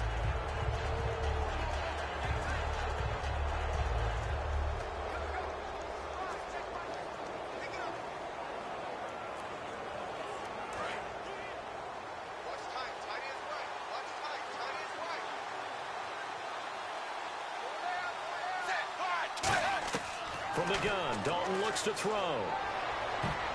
And that's going to be incomplete. How many times when we see an incomplete pass, we just look at the receiver and say, should have caught that one. That was a drop, and we just put it on the offense. How about a little credit for the defense there? They just forced an incompletion. Yeah, especially after starting in a tough spot defensively, but a good start there on 1st down. That gave them a little extra confidence there, starting, as you said, in a tough spot and being able to make a play on 1st down. They send Green to the left on his own. It's 2nd down. Dalton looking. A dump off now to Hill. Call it a pickup of 7, and that is going to set up 3rd and goal. Now whistles come in. We're going to get a timeout here by the offense. And with halftime on the horizon, they'll be out of timeouts from here forward.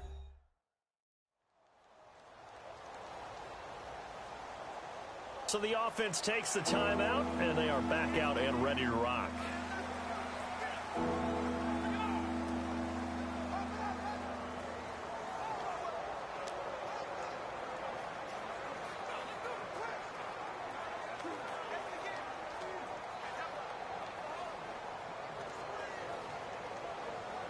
This defense hasn't let them in yet. They'll need to stiffen here. 3rd and goal from the 2.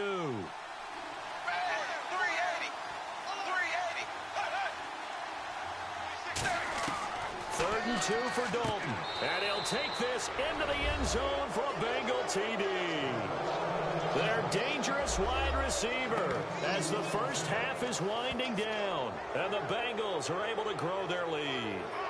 And that'll give them a 2-score lead here, but I'm looking ahead. They just want to hold it for the final moments here in the 2nd quarter. They don't want to give up anything on the other side. No, not at all, because if they don't, it almost had the feel of an imposing their will score. And right now, they want to make sure they keep that and carry it into the 2nd half. And the lead is now 13.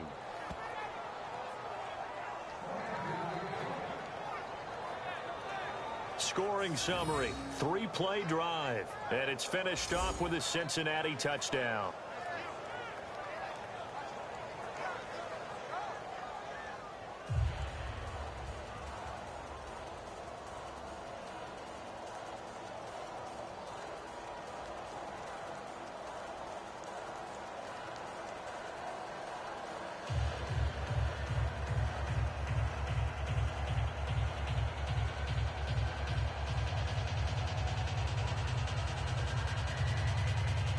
Now Beaukk will send this one away after the touchdown.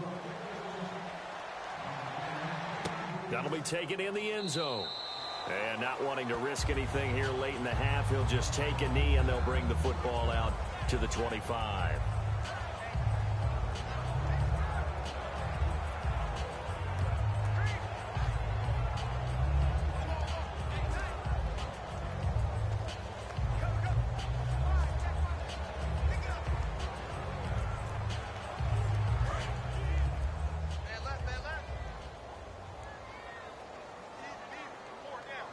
come up in an offset eye. Now Goff will hand this one to Gurley. And he stopped immediately there. Credit him with a 1-yard gain there to make it 2nd and 9. So we have reached halftime here, and it's the visiting Bengals out in front as we are off to Orlando now to check in with Larry Ridley. He's standing by with our EA Sports halftime report. Larry? Thanks, Brandon. Thanks, Charles. And welcome to our EA halftime report. I'm Larry Ridley. The Rams are on the bad end of things at home, but will have 2 quarters to turn it around. The Bengals came in prepared for this game, and it shows in the way they've played. All right, let's get straight to it. Here's some highlights from the first half. Now 1st and 10, Gurley's got fantastic blocking up front, and he'll take this 80 yards for the score. That takes the lead up to 7. Rams have it at the 9.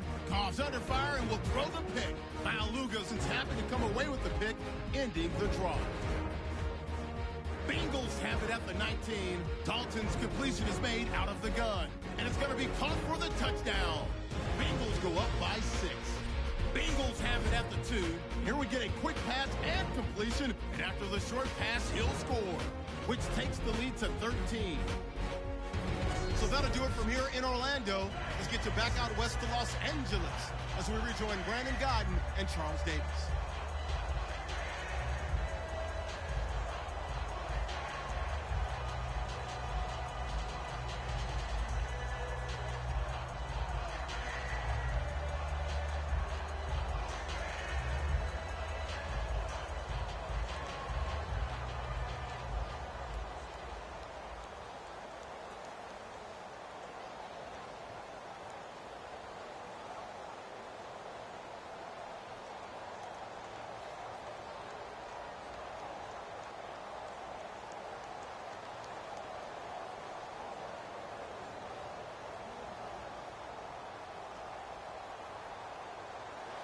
So both teams have their marching orders, and we'll get going again here in quarter number 3. This fielded a few yards into the end zone. And last year that would have been a net gain of 5 on the return. This year he stopped where he would have been if he had taken a knee, and that's at the 25. And the Rams getting set to go now. They have the ball here for the inaugural drive of the second half. Pretty big deficit, though. We'll see what adjustments were made in that locker room. And I never want to make something more important than it actually is, right? I don't want to create more hype than what is there. But this you're is going to do that? I'm doing it, though. This is a really important drive. And we often talk about teams scripting plays to start a game. A lot of them script to start the second half, too. And they're scripting something that they expect to get them into the end zone and back into this game. We'll see if that script is a good one for them. The third quarter starts with a run by Gurley. And nowhere to run on the interior of that defensive line. He'll get back only to the line of scrimmage.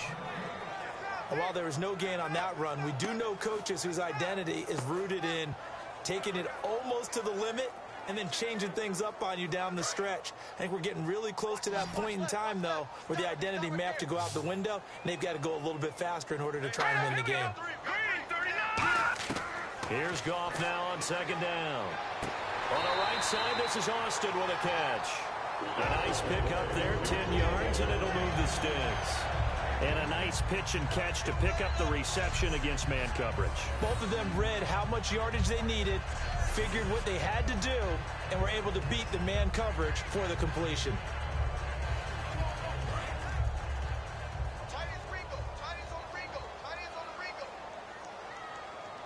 The one running back is Gurley. And they'll give it to him here. It's a 7-yard carry to set them up with a 2nd and 3.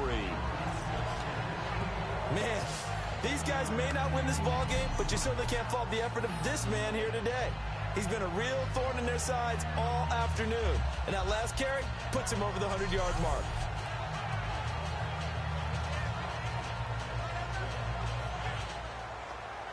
So 2nd down, 3 yards to go now.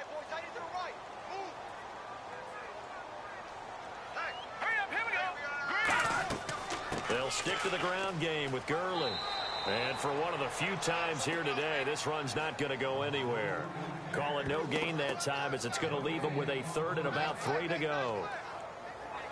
But he was stopped on that play. But he's had plenty of carries all afternoon.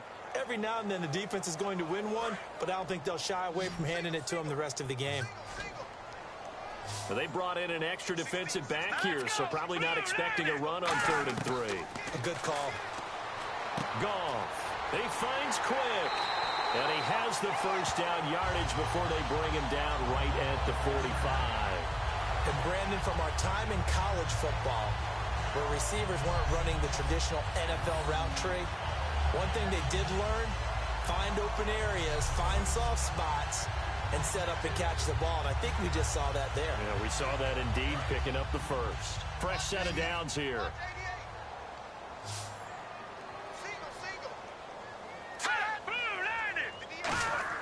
On first down, it's gone.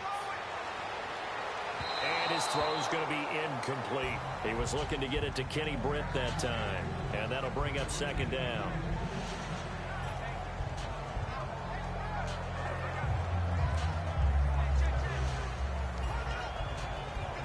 Second down now after the incompletion.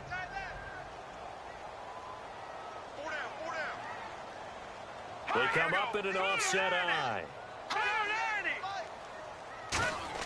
On 2nd and 10, Goff. And seeing nowhere to throw, he chucks this one away from harm. Incomplete.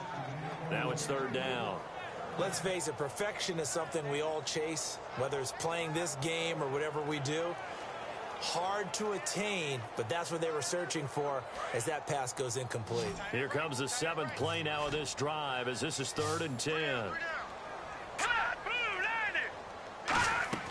Throwing on 3rd, Goff. And they'll set up the screen to Gurley. And some room to roam now. Past the 20. And down he goes, taking it inside the 10 to the 7. A big play there on the screen pass. 38 yards. A well-executed screen pass means the offensive line has bluffed the defenders. They make them think that they can just get through and get to the quarterback. Instead, they're setting them up. Little screen pass, lofted over them, and now they're in front, and they get downfield for big yardage when they do it right.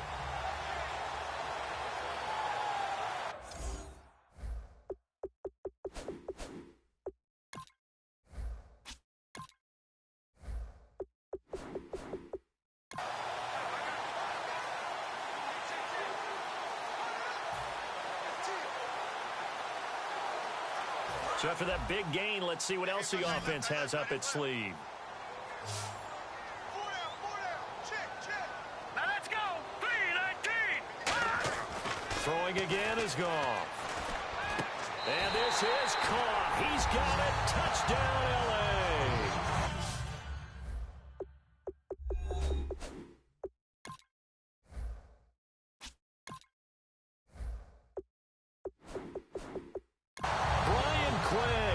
From 6 yards away. And the Rams are able to get back within a touchdown.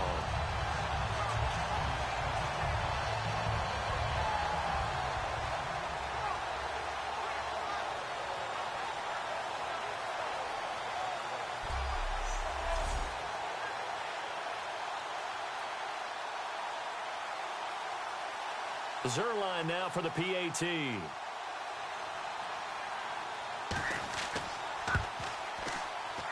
And it's good. The deficit 6, 20-14. So a nice drive put together there. They go 75 yards in 9 plays. And it winds up with a touchdown for Los Angeles.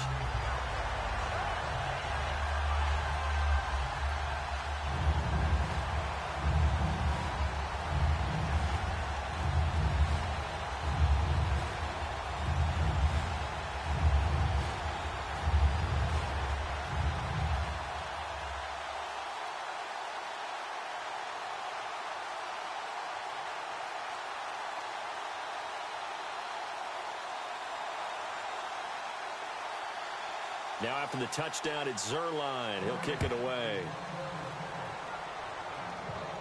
On the return, it's Alex Erickson. And not a bad return here. He gets it out to the 25-yard line. Now we take a glance at the offense as they work their way back out for their first possession of the second.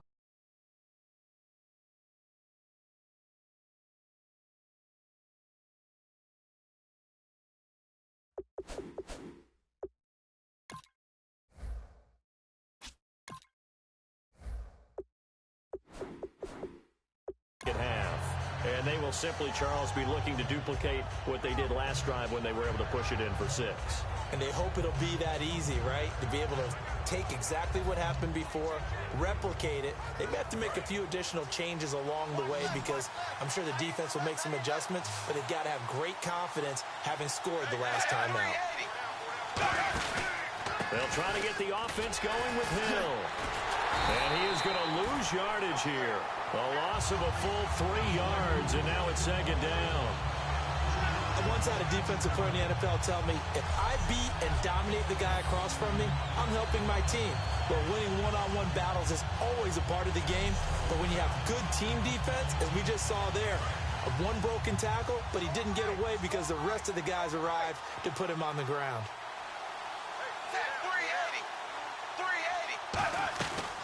Dalton to Hill on the draw. And he's able to plow forward up to about the 29, just shy of the 30. It's a 7-yard pickup. They'll be looking now to 3rd and 6.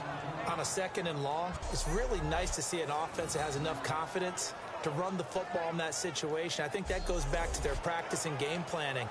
They've seen things that they've seen on tape and in previous games that led them to believe that even in a long-distance situation, they can still run the football and gain enough yardage to put themselves in a good spot on 3rd down.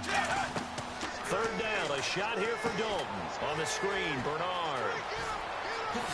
And he brings this up to the 46. Good enough for the first. 17 yards on the pickup there, and the drive will continue. And with that last play, he's now up over that 300-yard mark. And in today's NFL, it almost feels routine. And I hate that when you talk about a 300-yard passing game. To me, 300 yards still signifies excellence, and he's achieved that in this performance. Give him 9 there on the first down completion. That was a nicely run slant route, and what the receiver's trying to do is make the defender think he's going upfield for a deeper route, and then breaks it off, usually after about 3 to 4 steps, and cuts towards the middle of the field. And now what he's trying to do is use his body to keep the defender away from the football and give the quarterback a really nice target. 2nd down, Dalton. And Green with a catch left side. And he gets...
inside the 35-yard line. They pick up 12 on the play there, and they move the chains. Well, it's real easy to ascertain that in the game plan, Andy Dalton to A.J. Green was deemed vital.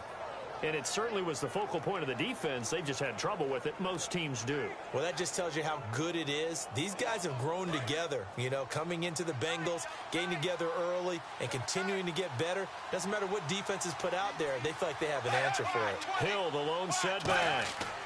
And he'll get it up the middle. And he went nowhere. Well, he went backwards, back to the 33. It's a loss of a yard there, and now 2nd down. The insistence of speed at every position is really seen at the defensive end spot. These guys in the old days were often outside linebackers. They just pushed them forward because they wanted to play fast and get to the quarterback or the running backs quicker than ever before.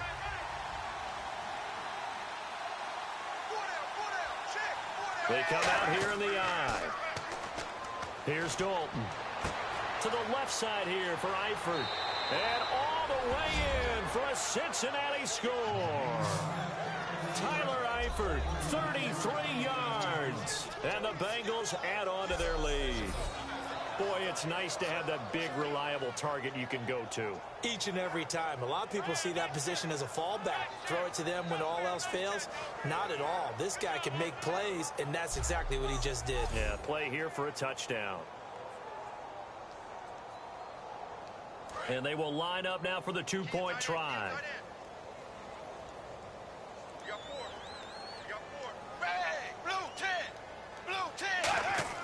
Here's Dalton to throw for it.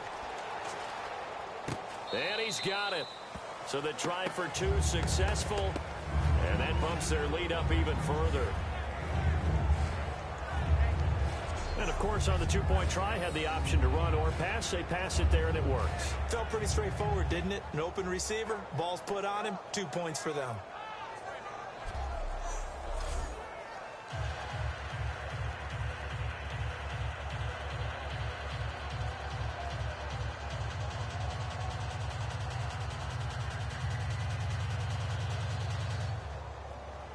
Now Beaukk will send this one away after the touchdown. That's fielded in the end zone. And with a new rule, that decision to bring it out will cost him about 5 yards as he only gets to the 20.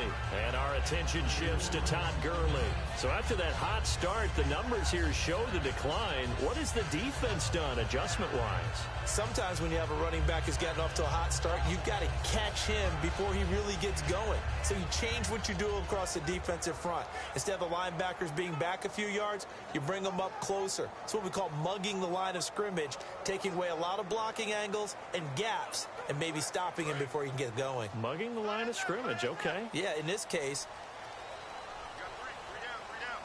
All right, here we go. Back to the workhorse today. It's Gurley.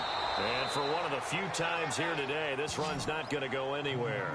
That's going to go as a loss of a yard, and it'll be second down. With the struggles we're seeing up front for the offense today, they've got to think about changing up their play calling. Some screens, some draws, some quick-hitting plays in order to try and supplement the run game. You don't totally abandon it, but you try and give it a little bit of help.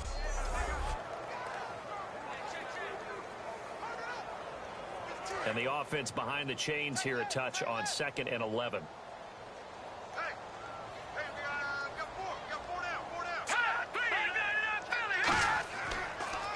Now a draw as Goff gives to Gurley.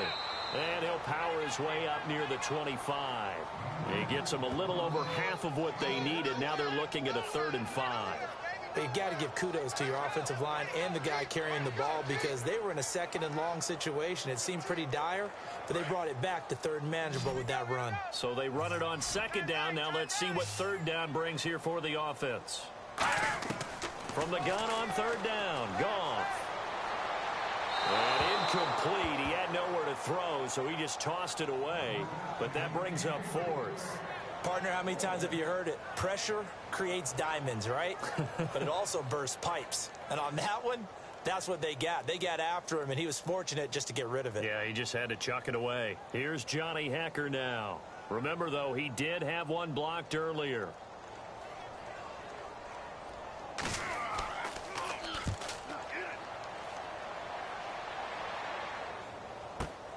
Here's Jones.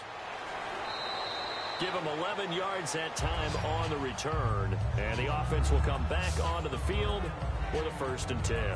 Out comes the Rams defense now as they get ready for the next possession. Their secondary, their whole defensive unit really struggling. They've given up 3 touchdown passes. That last drive was dominant through the air against them. They found something that was working for them on offense, and they just kept going to it, just kept throwing the football. So that means an entire overhaul on the defensive side. They need more pressure on the quarterback and obviously need tighter coverage on the receivers. See if they can get that tighter coverage.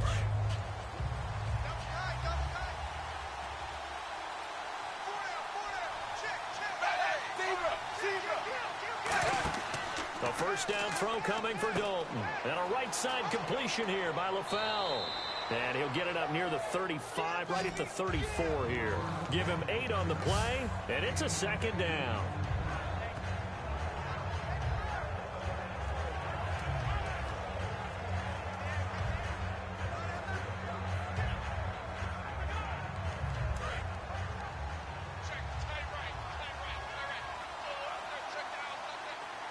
Hill, the lone setback. And he'll get it up the middle. Looking for a seam, but finding none. He'll get back to the line of scrimmage, and that's it. He got maybe a half yard at most, but officially they'll be left with a 3rd and 2. And he got off the end there very quickly to make that play. Yeah, it was almost like the bullet train, wasn't it? I mean, just zoom. Quick, quick, quick. And what a terrific play, holding him to no gain. Looks like a nickel set here defensively on 3rd and 2. Yeah, maybe expecting a throw. And he's going to have the first down at about the 38. Just 4 yards on the pickup, but that's good enough to extend the drive. On 3rd down, that's a good job of situational football and understanding where the first down marker was and getting there.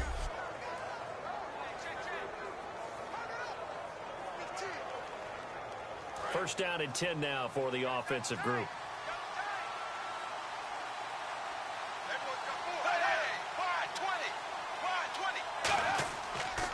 Now a handoff. Here's Hill. Nowhere to go that time. He maybe got a yard up to the 40. On the stop was Aaron Donald. The best defensive linemen, they play with great leverage so they can get low and not get bowled over by offensive linemen. They have excellent hands. They can throw people off on a play. We just saw a great example of a really good run stop by a guy playing the defensive tackle position. They'll run it with Hill. Hill's hit, and he lost the football. And they will set up shop at their own 46-yard line. So the defense there, opportunistic. It's nice to give them credit, isn't it? Because so many times it's more a matter of what the offensive guy didn't do. He didn't secure the ball, didn't cover up. In this case, let's just give credit to where it belongs. Knocked it free, made a big play. Here's a Los Angeles offense as they get set to take possession. And on the last go-around, they really couldn't get anything going. They had to punt from deep inside their own territory, which means you're going to lose the field position battle as a general rule. What they're looking for now is a little more consistency, move the ball at least a few times on offense, get a couple of first downs, and hopefully flip the field. Yeah, just something to build off of. That's what they're looking for here. They come out 5 wide, 3 of them to the right side.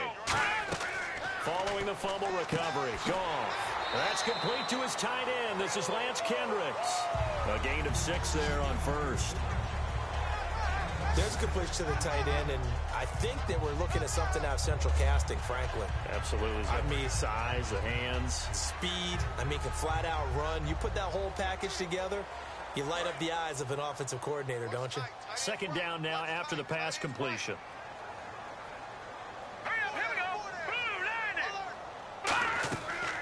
On the draw, Goff gives to Gurley.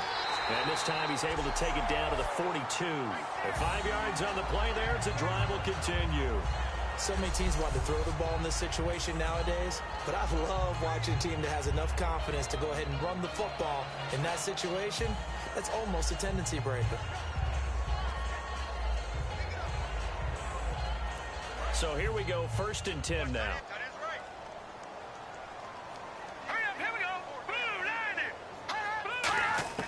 Goff on first down. He'll throw underneath for Gurley. And the stop here will come at the 38-yard line. It'll be a gain of 4, and it'll be a second down. Everyone's got to be able to catch the football. Doesn't matter what position you play, but if you're on offense, be aware a ball may come your way.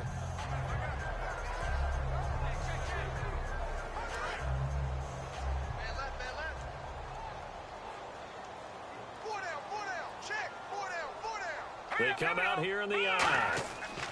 Now on second down, this is Gurley. And he is going to lose yardage here. Call that a loss of 5 yards on the play. And that'll bring up a 3rd and 11 situation. Oftentimes when a guy has a game like this, he's going to take his offensive line out to dinner afterwards. But after a play like that, he may tell them, Instead of getting the steaks, guys, we might have to go for the hot dogs. And they'll be in search of 11 yards here on third down. Now let's go. Green, 30. A play fake to Gurley. Now gone. He finds his man. It's Austin. And 12 yards that time and picking up the first. No matter how you evaluate quarterbacks, at some point arm strength is going to come into the conversation. I'm really impressed by what I saw on that throw on the out route.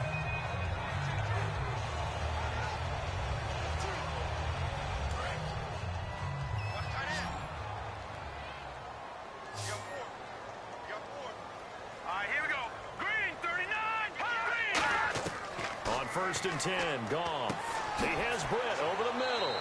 And he'll be a little shy of the 25 here at the 26-yard line. 5 yards on the pickup, and that'll make it second down.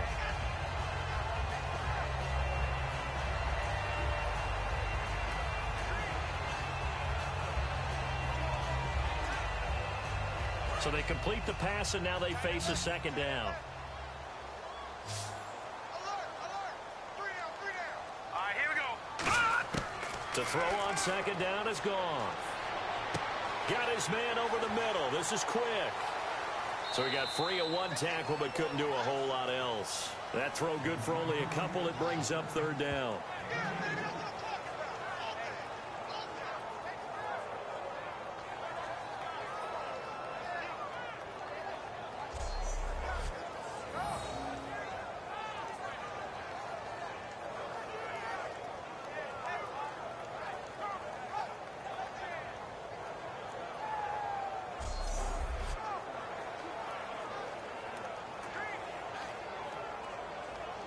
Seventh play of the drive now as they come up on a 3rd and 3. All right,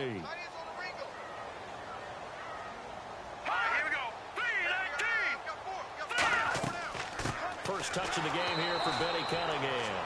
Just a yard on the run there, and that's going to bring us to a 4th down. But forget knowing where the first down line was. This defense created their own line of scrimmage. They won every battle up front, and a lot of times that is one-on-one. And if you win your one-on-ones enough times, your defense is going to be pretty good. They had more people to the football and snuffed out the play. So on 4th down, here comes Greg Zuerlein to try and get 3 for the Rams. They'll spot it at the 30, so this is a 40-yard attempt. And Zuerlein's kick is good. And that will get the disadvantage now back down to 11. So a good snap, good hold, and that one's right down the middle. Never in doubt. Just the way you used to hit them, Brandon.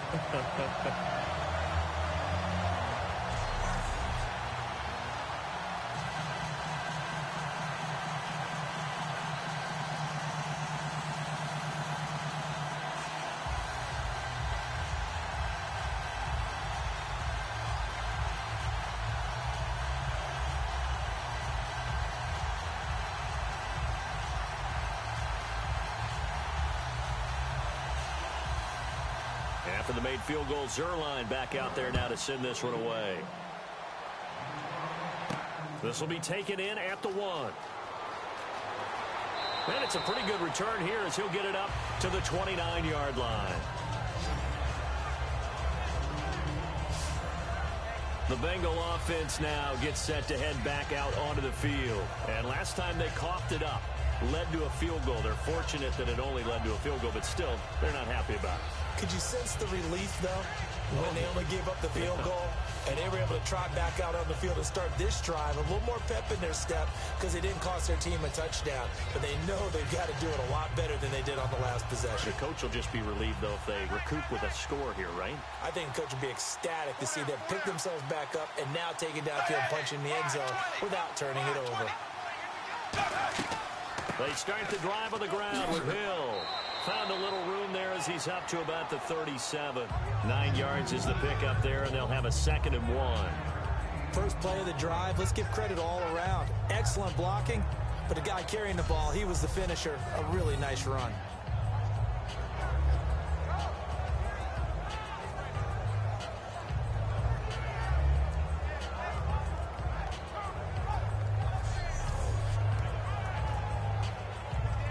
Just 1 yard to go here on 2nd down.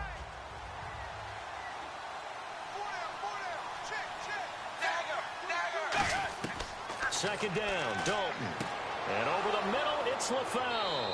And to the 42-yard line here and brought down there. 5 yards is the pickup there as that extends this drive.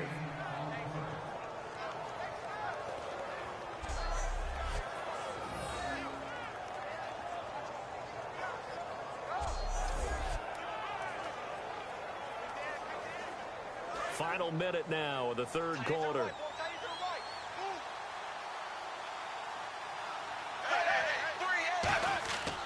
Now a first down carry. It's Hill. And he'll be brought down, losing yardage back at the 40. It's a loss of 2 there, bringing up second down. The defense won that play so fast that I think if the running back even had time to notice if anyone was there, it was just a blink of an eye, and there was a loss on the play.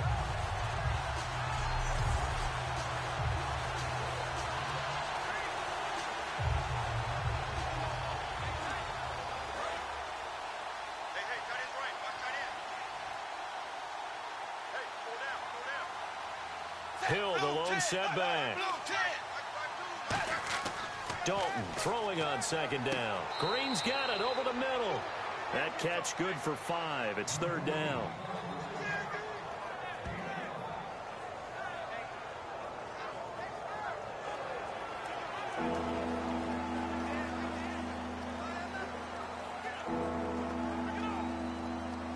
And this should be the final play before the quarter ends.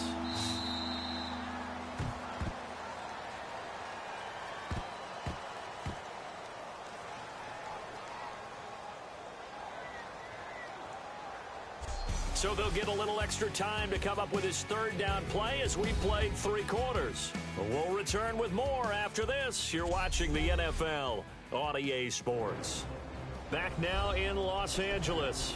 It's the Bengals in possession of the football and in possession of the lead as well as we start the fourth.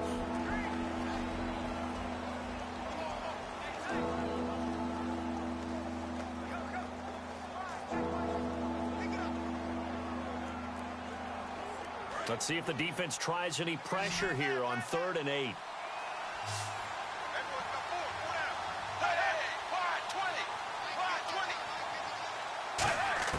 Third down, a shot here for Dalton.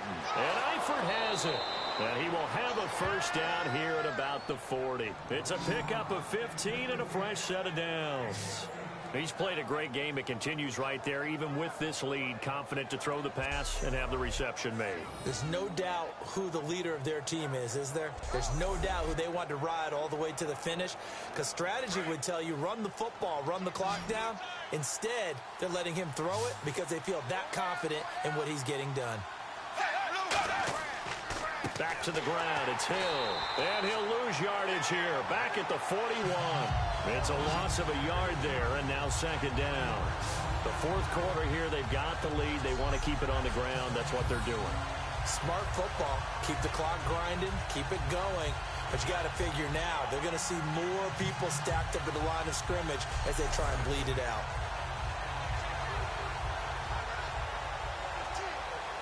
A little bit of ground to make up for the offense as they face a 2nd and 11.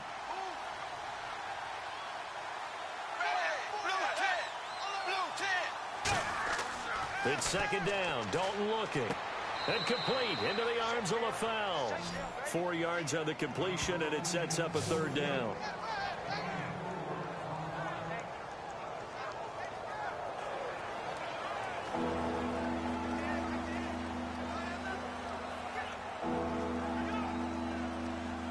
Here's play number 7 on the drive. This is 3rd and 7.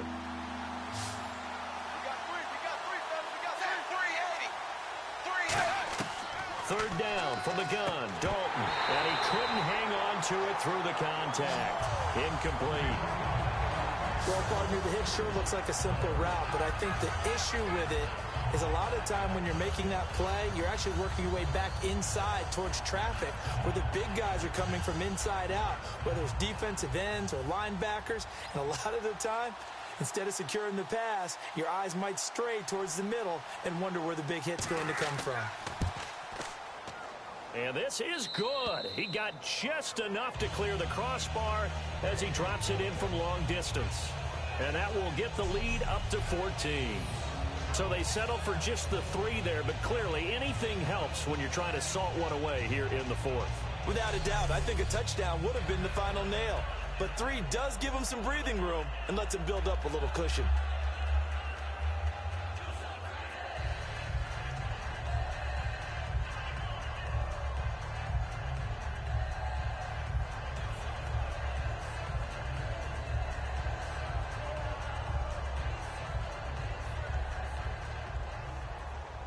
After the field goal now, it's Beaukk to kick it away. This is fielded at the goal line. And he'll take it past the 25 and up to the 28-yard line. Here again is the rookie Jared Goff to lead his offense back out there. And after the slow start, the numbers show he has really straightened things out. How often sometimes is that you come into a game and the defense is game planned a little differently than you expected? More often than maybe people realize, so adjustments are often a big part of each and every game, and it's not just getting to halftime. It's series to series to make it work, and being able to hang in there when there's a little adversity early and see them able to flip it around, it's kind of gratifying for a team to watch, especially for a coach. Here's Goff. That's complete to his tight end. This is Lance Kendricks. They give him 13 yards there on the play and a fresh set of downs. Partners, a lot of fun watching the NFL now, isn't it? Because when the big fella runs routes, it used to be when we were kids, he'd run about 3 different routes, and that was it. Now he can run anything and catch the balls we just saw there.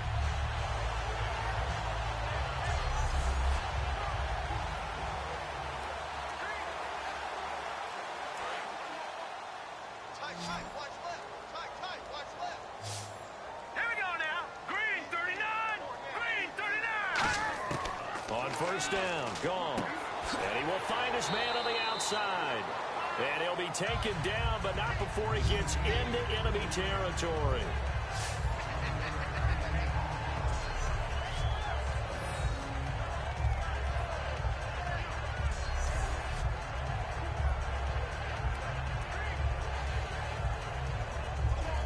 Offense comes to the line now, 1st and 10.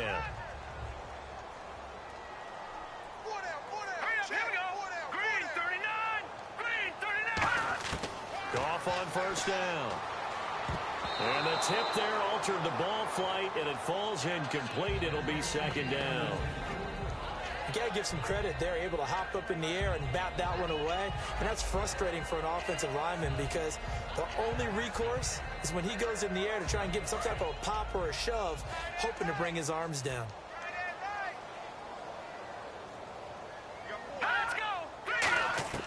Back to the air. Goff on 2nd down. Looking middle, and it's incomplete.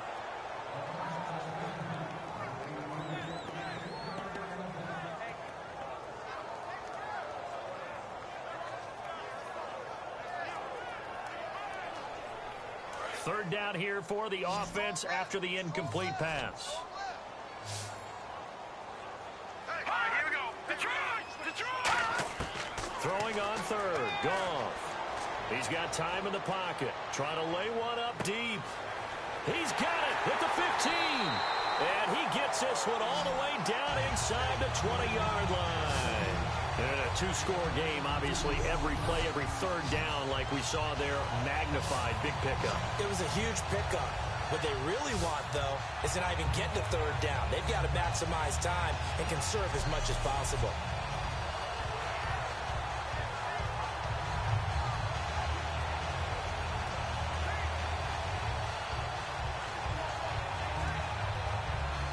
So they're operating in the red zone.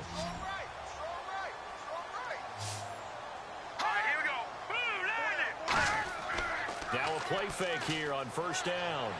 And his throw here is incomplete.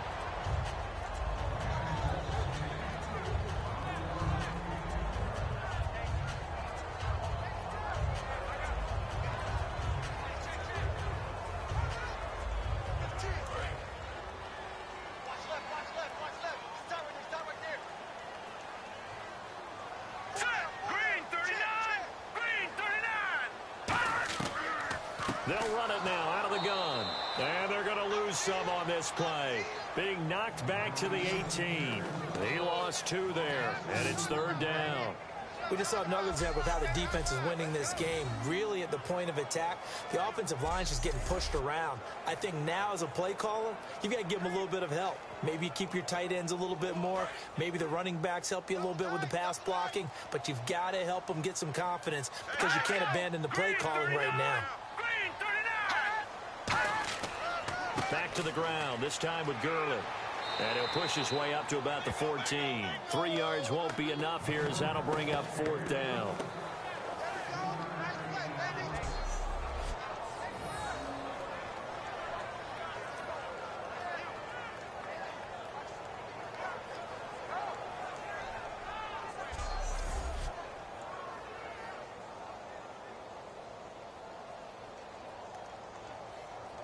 So out comes the field goal team now for the 2nd time here today.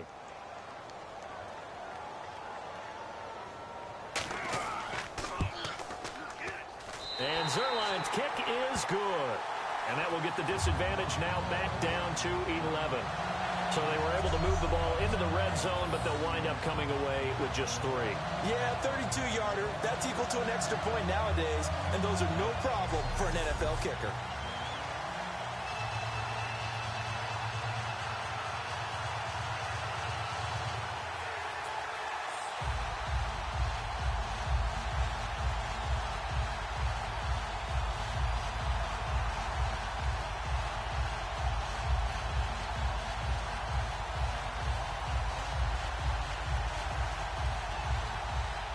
After the made field goal, Zerline back out there now to send this one away.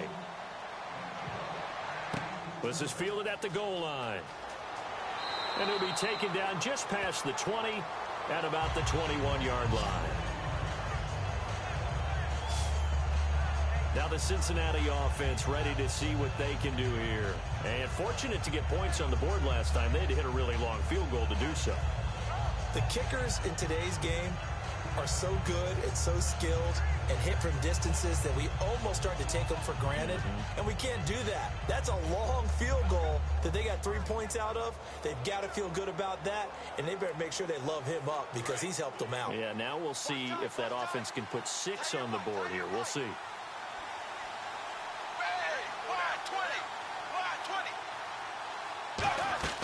They'll run it now out of the gun. Give him 5 on the carry there, and it'll be 2nd down. And in this situation with a lead 4th quarter, they're liking keeping the ball on the ground, I'm sure. It's just smart football, but you know the defense has to know it as well. They've got to stop them here. So now we're going to see that loading the box in a big way.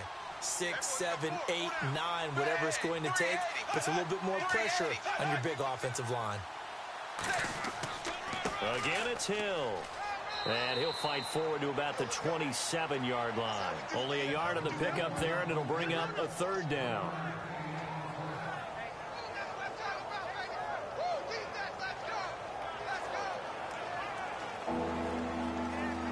Let's see what the defense dials up here. 3rd and 4.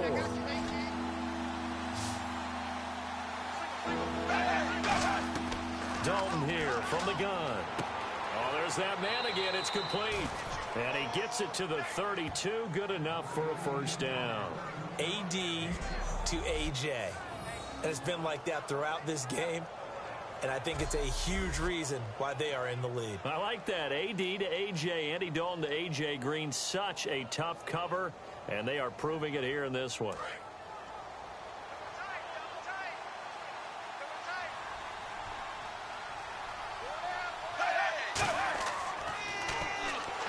And he's going to lose yards. They take him down at the 26. But he lost 6 there on the 1st down play. Well, that's the big drawback to this play. Even if somehow the quarterback pitches it, he's not immune to the big hit. In this case, he kept it and absorbed it anyway.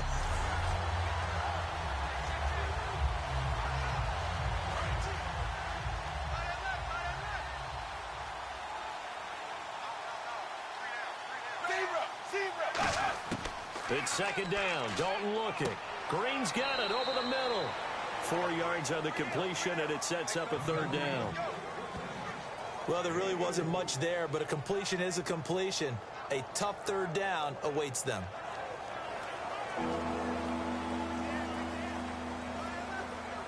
Well, they get the completed pass, but still have more to go here on third down.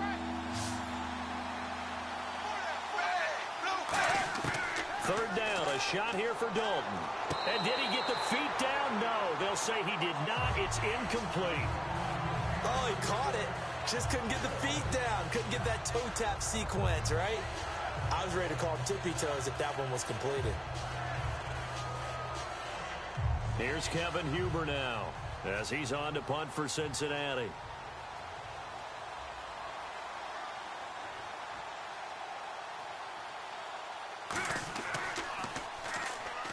And he deserves a bronze leg as he gets this one away. And did they keep it in? They did. They kept it in. It's down close to the goal line at the 1-yard line.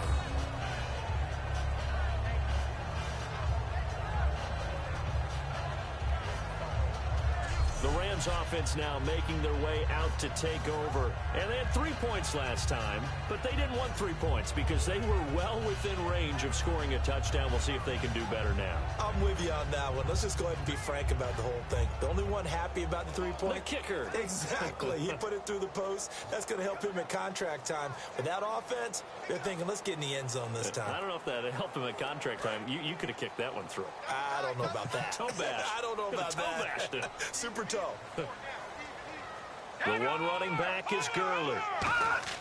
And he'll get it up the middle.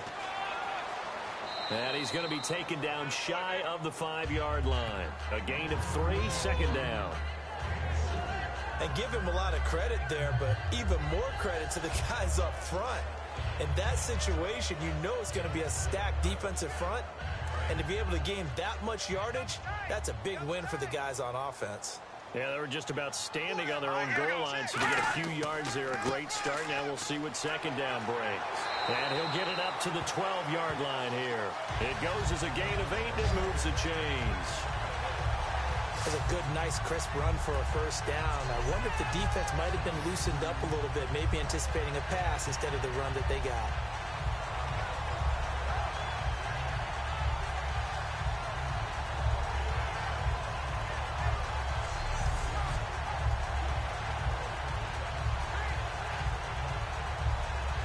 And a new set of downs here after picking up the first on the ground.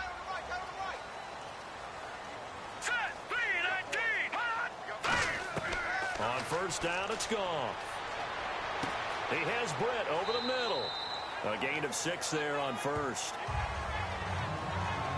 One thing I can say pretty safely, that route is not called if you don't have a guy who can throw the ball and put some mustard on it. Because if you're going to lollipop it in the middle of the field, bad things usually happen. It takes a strong-arm guy who can rifle it in there, and they were able to successfully complete that one.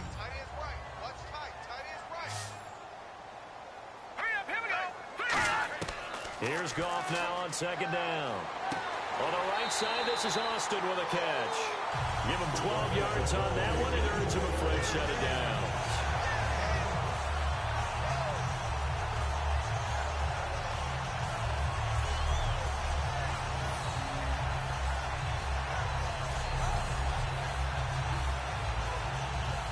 So the offense has it 1st and 10. It's a 5-receiver set. 3 to the left, 2 to the right. On first down, Goff. And he'll toss this one incomplete. Seeing no options, he throws it away.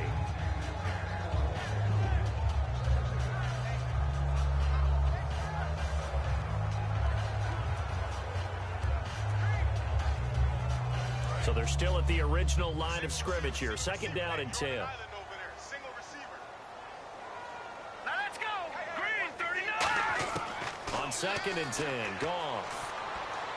He'll throw underneath for Gurley. And he'll get it out near the 40 to the 39. It'll be a gain of 8 yards, and that'll bring up a 3rd down. I know most of the time when the ball's in the air, you're thinking wide receiver, tight end, but running backs, they can be a big part of any passing offense nowadays.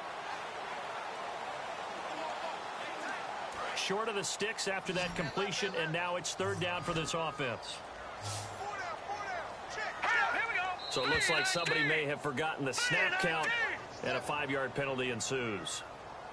False start, offense.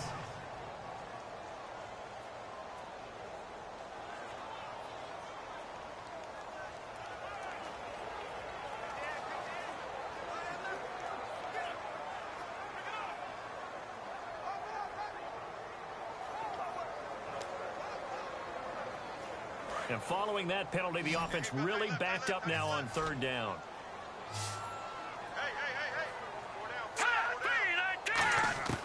Throwing on 3rd. Goff. Looking for his tight end on the corner. It's complete. 12 yards there as they move the chains. Okay, when the big guy runs a corner route, you're asking a lot no matter who's covering him. Doesn't matter whether it's a linebacker or a defensive back. He usually has the advantage because of his body type. And the offense lining up 1st and 10. Let's go. 3-19. Goff on 1st down. And he just gets rid of it. Throws it away. A wise move there. Looked like nobody open. Now 2nd down. They got pressure there and only rushing 3. And there's a defensive coordinator right now who is celebrating not just getting home with 3 there, but realizing if that's the type of pressure he can get in the entire game, then his pass defense is going to be excellent. You're dropping 8. Where are you going to go with the football? 2nd and 10. Goff again. Wide open receiver complete. And he's brought down. He goes for 18 there as the drive will continue. Some think the teams really won't throw a slant route unless you have a receiver that has a lot of stature to him. But sometimes the little guys, they get lost in there. People can't really locate them, and they run that quick cut on the slant, and oftentimes they can turn it into big plays.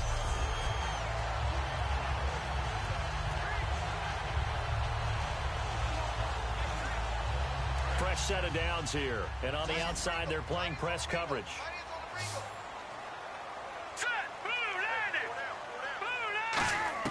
On 1st and 10, Goff. That's complete to his tight end. This is Lance Kendricks. Touchdown, LA! Lance Kendricks, 35 yards. And the Rams have got this back to a 1-score game. Okay, I know it's an old line, but it still applies here. The fat lady has not sung yet. She may be warming up, but she hasn't sung yet. There's still an opportunity.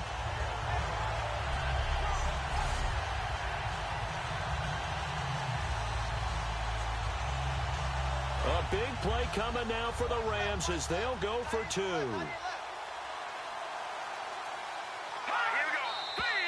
Now whistles and a flag down. I think one of the Rams linemen might have moved. False start, offense.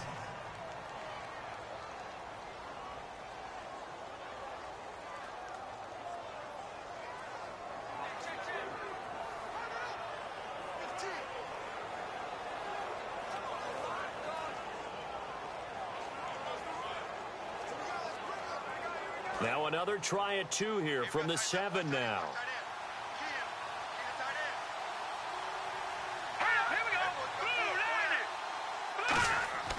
Goff looking to throw. His pass caught at the 4. But he will not get in here. He stopped up short of the goal line, and this will remain a 5-point game. Interesting call there. They went for 2 even after the penalty from the 7-yard line. It didn't pay off. I think the first thought is to go ahead and kick the extra point, but you're not kicking it from the 7-yard line. Yeah, right? That's not where it's snapped. 5 back on the PAT as well. Right, so they have to take it from the 15 to administer the penalty. So now you're kicking it around 40 yards. So I understand why they probably went for 2 there. They thought they had a better play and a better chance in that situation.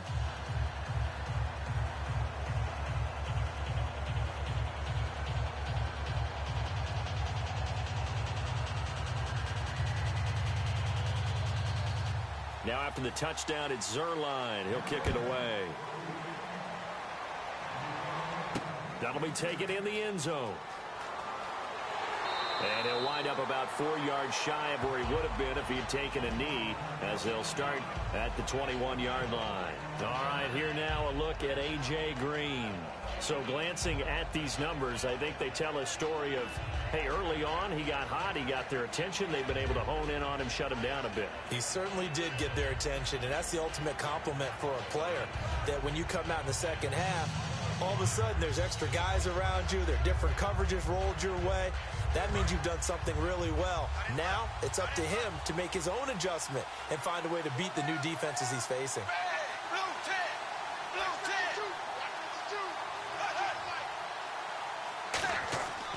Hill. And a short gain there as he'll get it up only to about the 24. 2 yards on the carry there. It'll be second down. When the 4-3 defense is functioning really well, you know who stays what we call clean and no one gets to him? The guy playing the middle linebacker position, the guy we call Mike. That means the defensive front is eating up all the blocks and just let him go to the football and make a play. Second down following the run.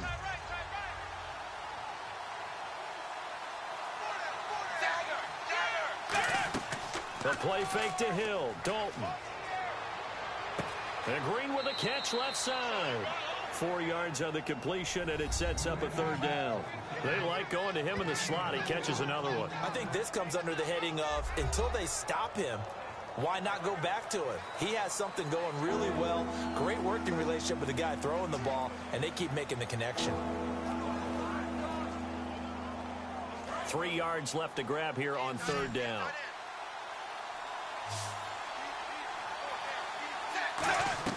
They look to throw on third with Dalton, and that is incomplete. Jeremy Hill there was the intended target, and that'll bring up a fourth down.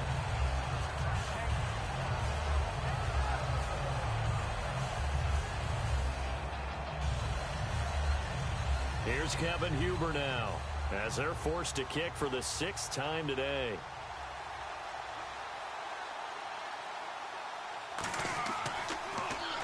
He gets this one away, and boy, it's another boomer. And this one hits at the 3 and then bounds into the end zone for a touchback. And now out on the field, here comes Los Angeles. And that last drive, a long drive, but not just that, they had a great air attack going. Do they stick with that? I would think that they would, because if they were confident enough to do it on the last drive, starting backed up in their own territory, why would you change anything? They've got to be confident about what they're presenting and continue to do so. Yeah, because the secondary, they really look clueless. And that was amazing because that drive went and went, no adjustments and no big plays by the defense to knock the ball away. Now let's go. 3-19. Now a first down throw. Gone. Finding time. Looking deep downfield. He's got a man. Complete. Touchdown, LA. Lance Kendricks. An 80-yard touchdown. And the Rams have taken the lead here in the 4th. I know we often laugh, and sometimes we even exalt the guys who are great trash talkers and give us some really funny lines. But the bottom line is absolute production on the field. His 2nd touchdown of the game, and they lead. And now they'll be looking to their defense to preserve that lead.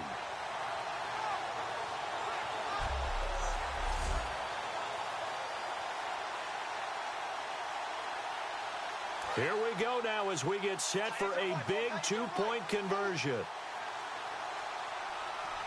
Now let's go. Blue line. They'll try and push it in with Gurley. And he will not get there. He comes up short. And they're unable to push this lead to a field goal as it'll remain a 1-point game.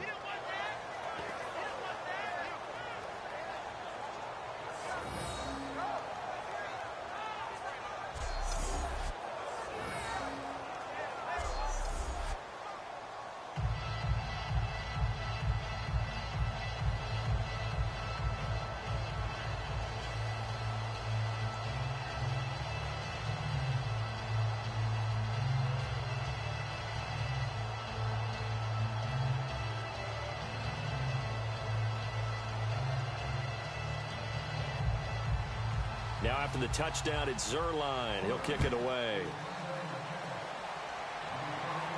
This is fielded a couple yards deep. And he'll get it up past the 20 to the 22-yard line. The Rams defense, we watched them get set to go. They were able to force that 3-and-out. That led to a touchdown. Defenses obviously love 3-and-outs. They want more of that. They created a very short and not too sweet stint for the offense by getting them off the field that fast, but it set up their own offense, gave them a little spark, and they took it downfield and scored. Now the question, can they do it again? Let's see.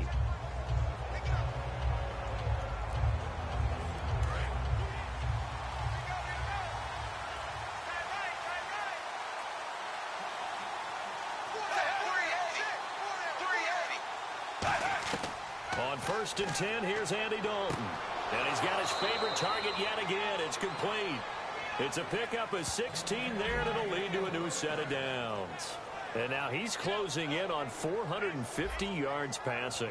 That's an incredible number. I mean, you're talking about the best defenders in the world that you're trying to throw the ball against, and you're creating that type of a number. Fantastic job, fantastic performance. And he's going to have to ice up his arm afterwards, too. They come out 5 wide, 3 of them to the right side. Now whistles and a flag, and I believe a Bengal got going a little early there.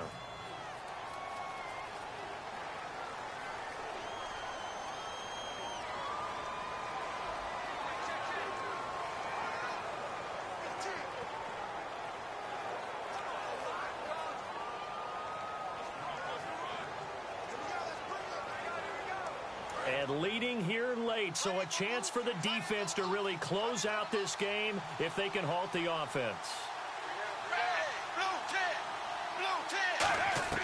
Out of the gun, it's Dalton. Surveying the field. Nowhere to escape, and he goes down. Aaron Donald breaking through to get him for a loss of 7. And we say it all the time, have to be able to get rid of the ball sooner than that. You have to help your offensive line out. They're going to protect you as best they can. And if you're getting 3 to 5 seconds to throw the ball, they're doing a really nice job. But when you hold it and give up a sack, you're really almost discrediting their work.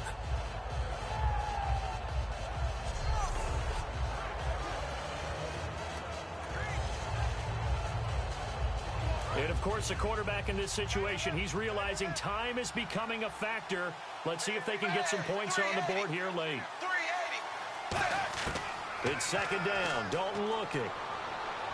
Green with a catch left side. They get 11 back on that one. It leads to 3rd down.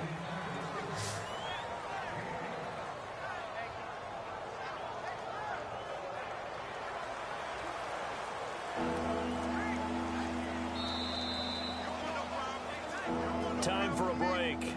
We'll come back for the electrifying conclusion after this.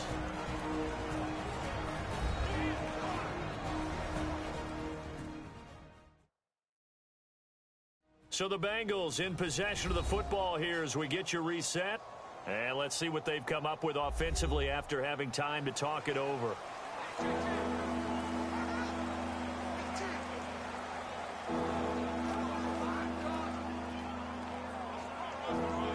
Around 2 minutes to go, and if the D can hold them, that'll end this one. We always think about the offense attacking. In this case, I'm looking for the defense to do the same. 3rd down, a shot here for Dalton. He's got time. And this is going to be incomplete. Brandon LaFell his intended target, and it brings up 4th down. It appears that the pressure is affecting him today. Normally, he knows exactly when to get rid of the football, but today, because he's been hit a few times, he's getting rid of it a little bit too quickly. Here's Kevin Huber now, as he's on to punt for Cincinnati.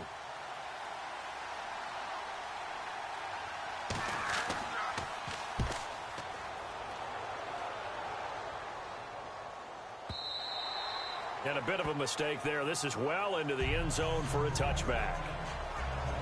And the Rams now coming out on the field. This remains a 1-point game. The defense did their job. Now the offense here late, they just need to kind of hold on, seal this victory. And the defense did it so well, didn't they? Didn't allow any points and got the ball back for their offense in order to close out this game. What a great feeling for both sides of the ball. It'll be a better feeling if the offense can just seal this thing. We'll see if they can do it. You trying to say the defense doesn't want to go back out there again? That's correct. Okay. They come up in an offset eye. They'll try and chew some clock with Gurley. And a short game. And now the Bengal defense here calling a timeout. It's just their first. They've got 2 more to use here in the final stages.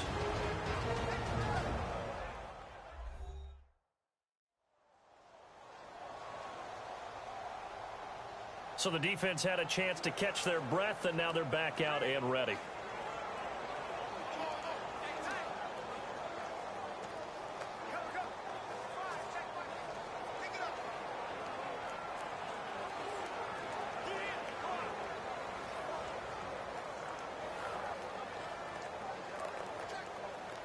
See if they stay on the ground for 2nd down.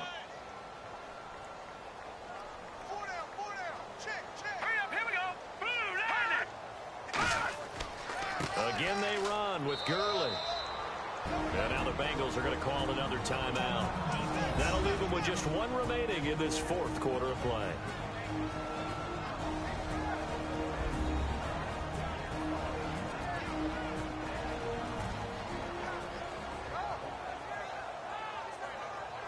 All right, so the timeout over and all 11 men back out onto the field for the defense.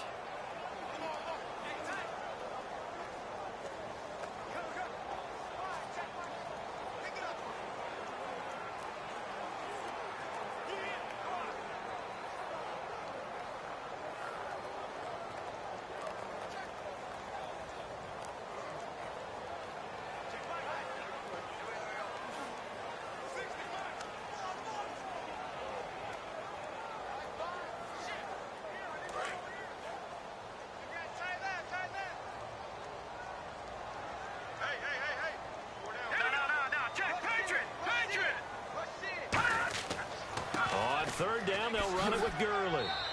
And he'll fight forward to about the 27-yard line. And play is stopped here. Timeout. It's the defense calling the timeout here. That'll be their 3rd and final stoppage here as we step aside. So a defensive timeout, chance to regather, regroup, and get set as we resume action.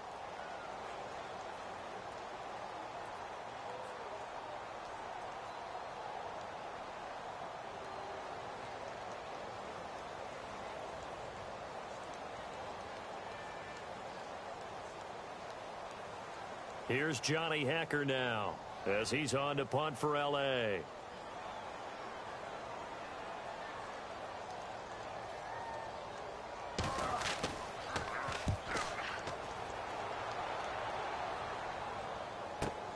Jones on the return.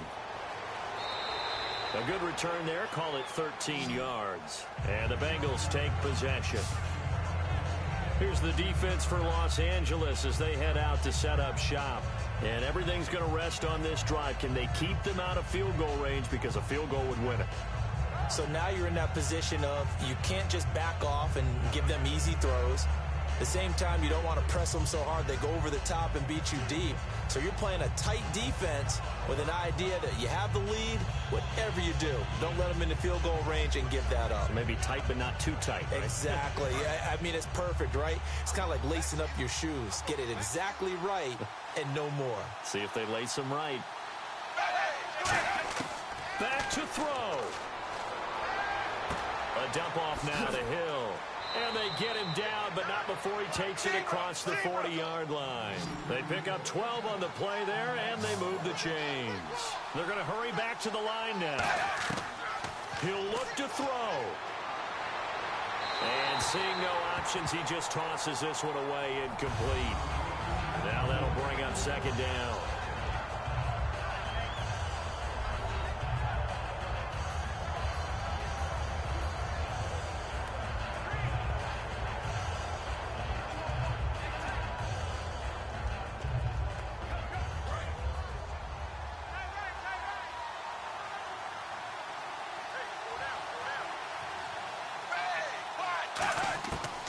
To throw.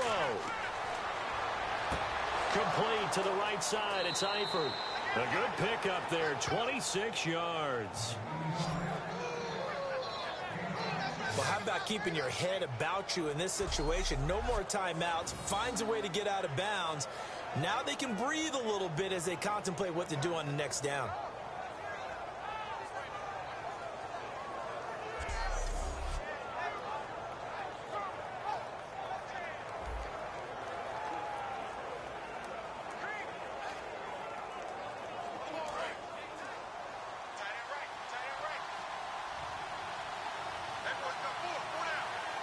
They come out here in the eye.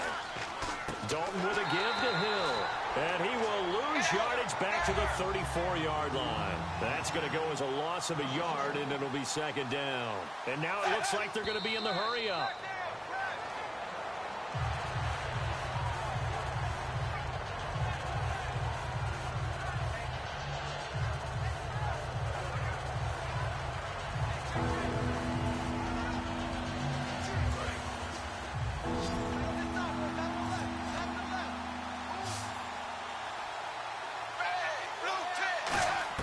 They'll look to throw. And that is incomplete.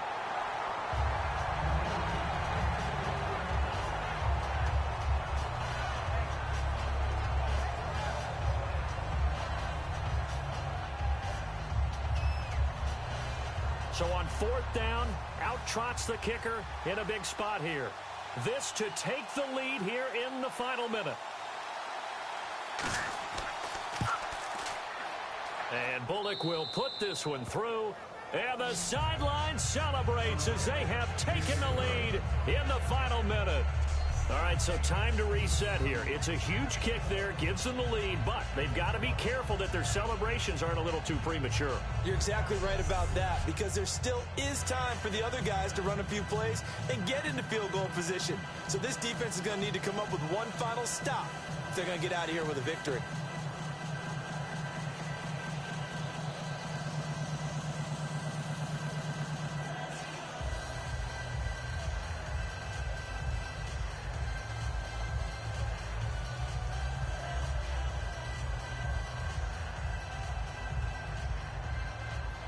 After the field goal now, it's Beaukk to kick it away.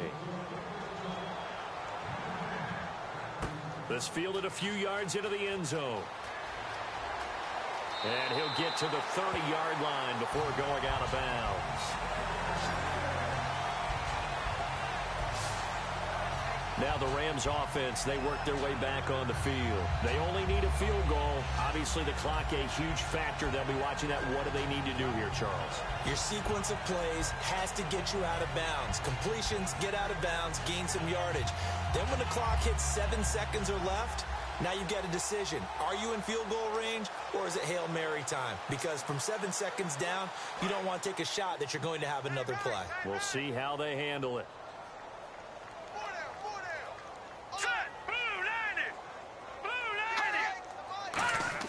He's back to throw. He's got time in the pocket. Oh, the ball comes out on the hit, but they'll say it's incomplete.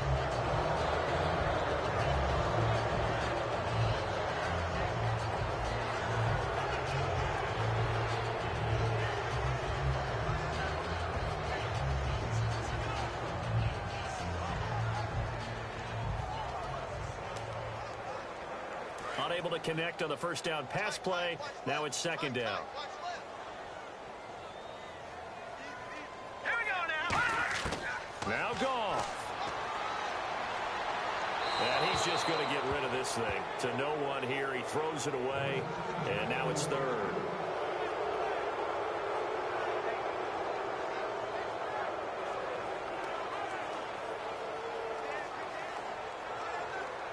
Ten yards to go on third. Looking to jam the receivers at the line here. Press coverage look defensively. Goff. And that will be incomplete as well.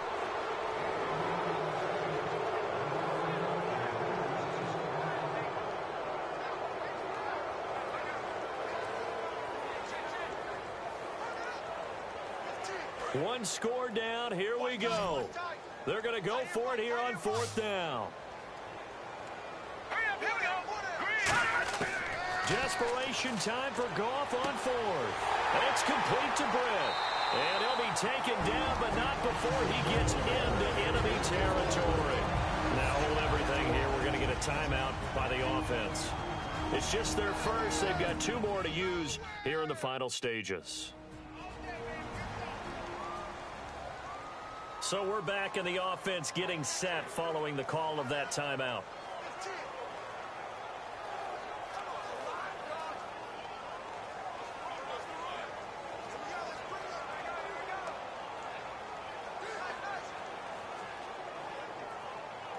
First down and 10 now for the offensive group. Here we go now. Blue landing. Blue landing. Back to throw. Finding time. He'll throw underneath for Gurley. And this time he's able to take it down to the 42. Now whistles come in. We're going to get a timeout here by the offense. That'll leave him with just 1 remaining in this 4th quarter of play.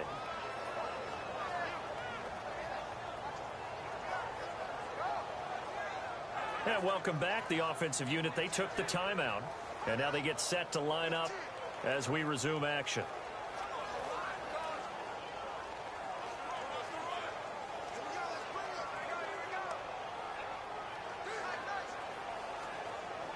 Completed pass play. Now let's see if they go back to the air or to the ground. Green 39. Green 39. He'll look to throw. And that's incomplete. Clock stops with 10 seconds left.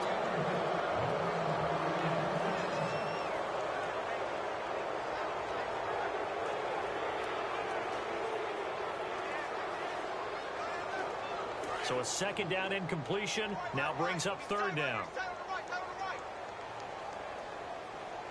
Here we go. Now, check. Patriot. Now a handoff for Gurley. And he gets it to the 32. Good enough for a 1st down. Now hold everything here. We're going to get a timeout by the offense. It'll be their 3rd and final timeout, so as they talk things over, we'll step aside. So the offensive unit called the TO, and now we are ready to resume play.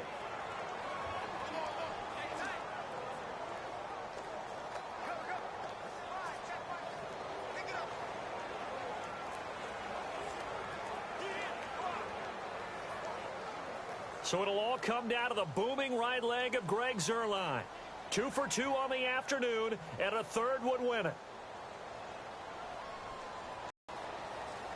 And his kick here is good. And it's celebration time on that sideline as they have taken the lead in the final seconds. So the home crowd here loves it. They get the field goal in the closing moments, and it looks like their guys are going to get out of here with the W. And when that kick left his foot, you could hear a pin drop in here. There were about 70,000 folks with crossed fingers. And when that ball went through, start the celebration.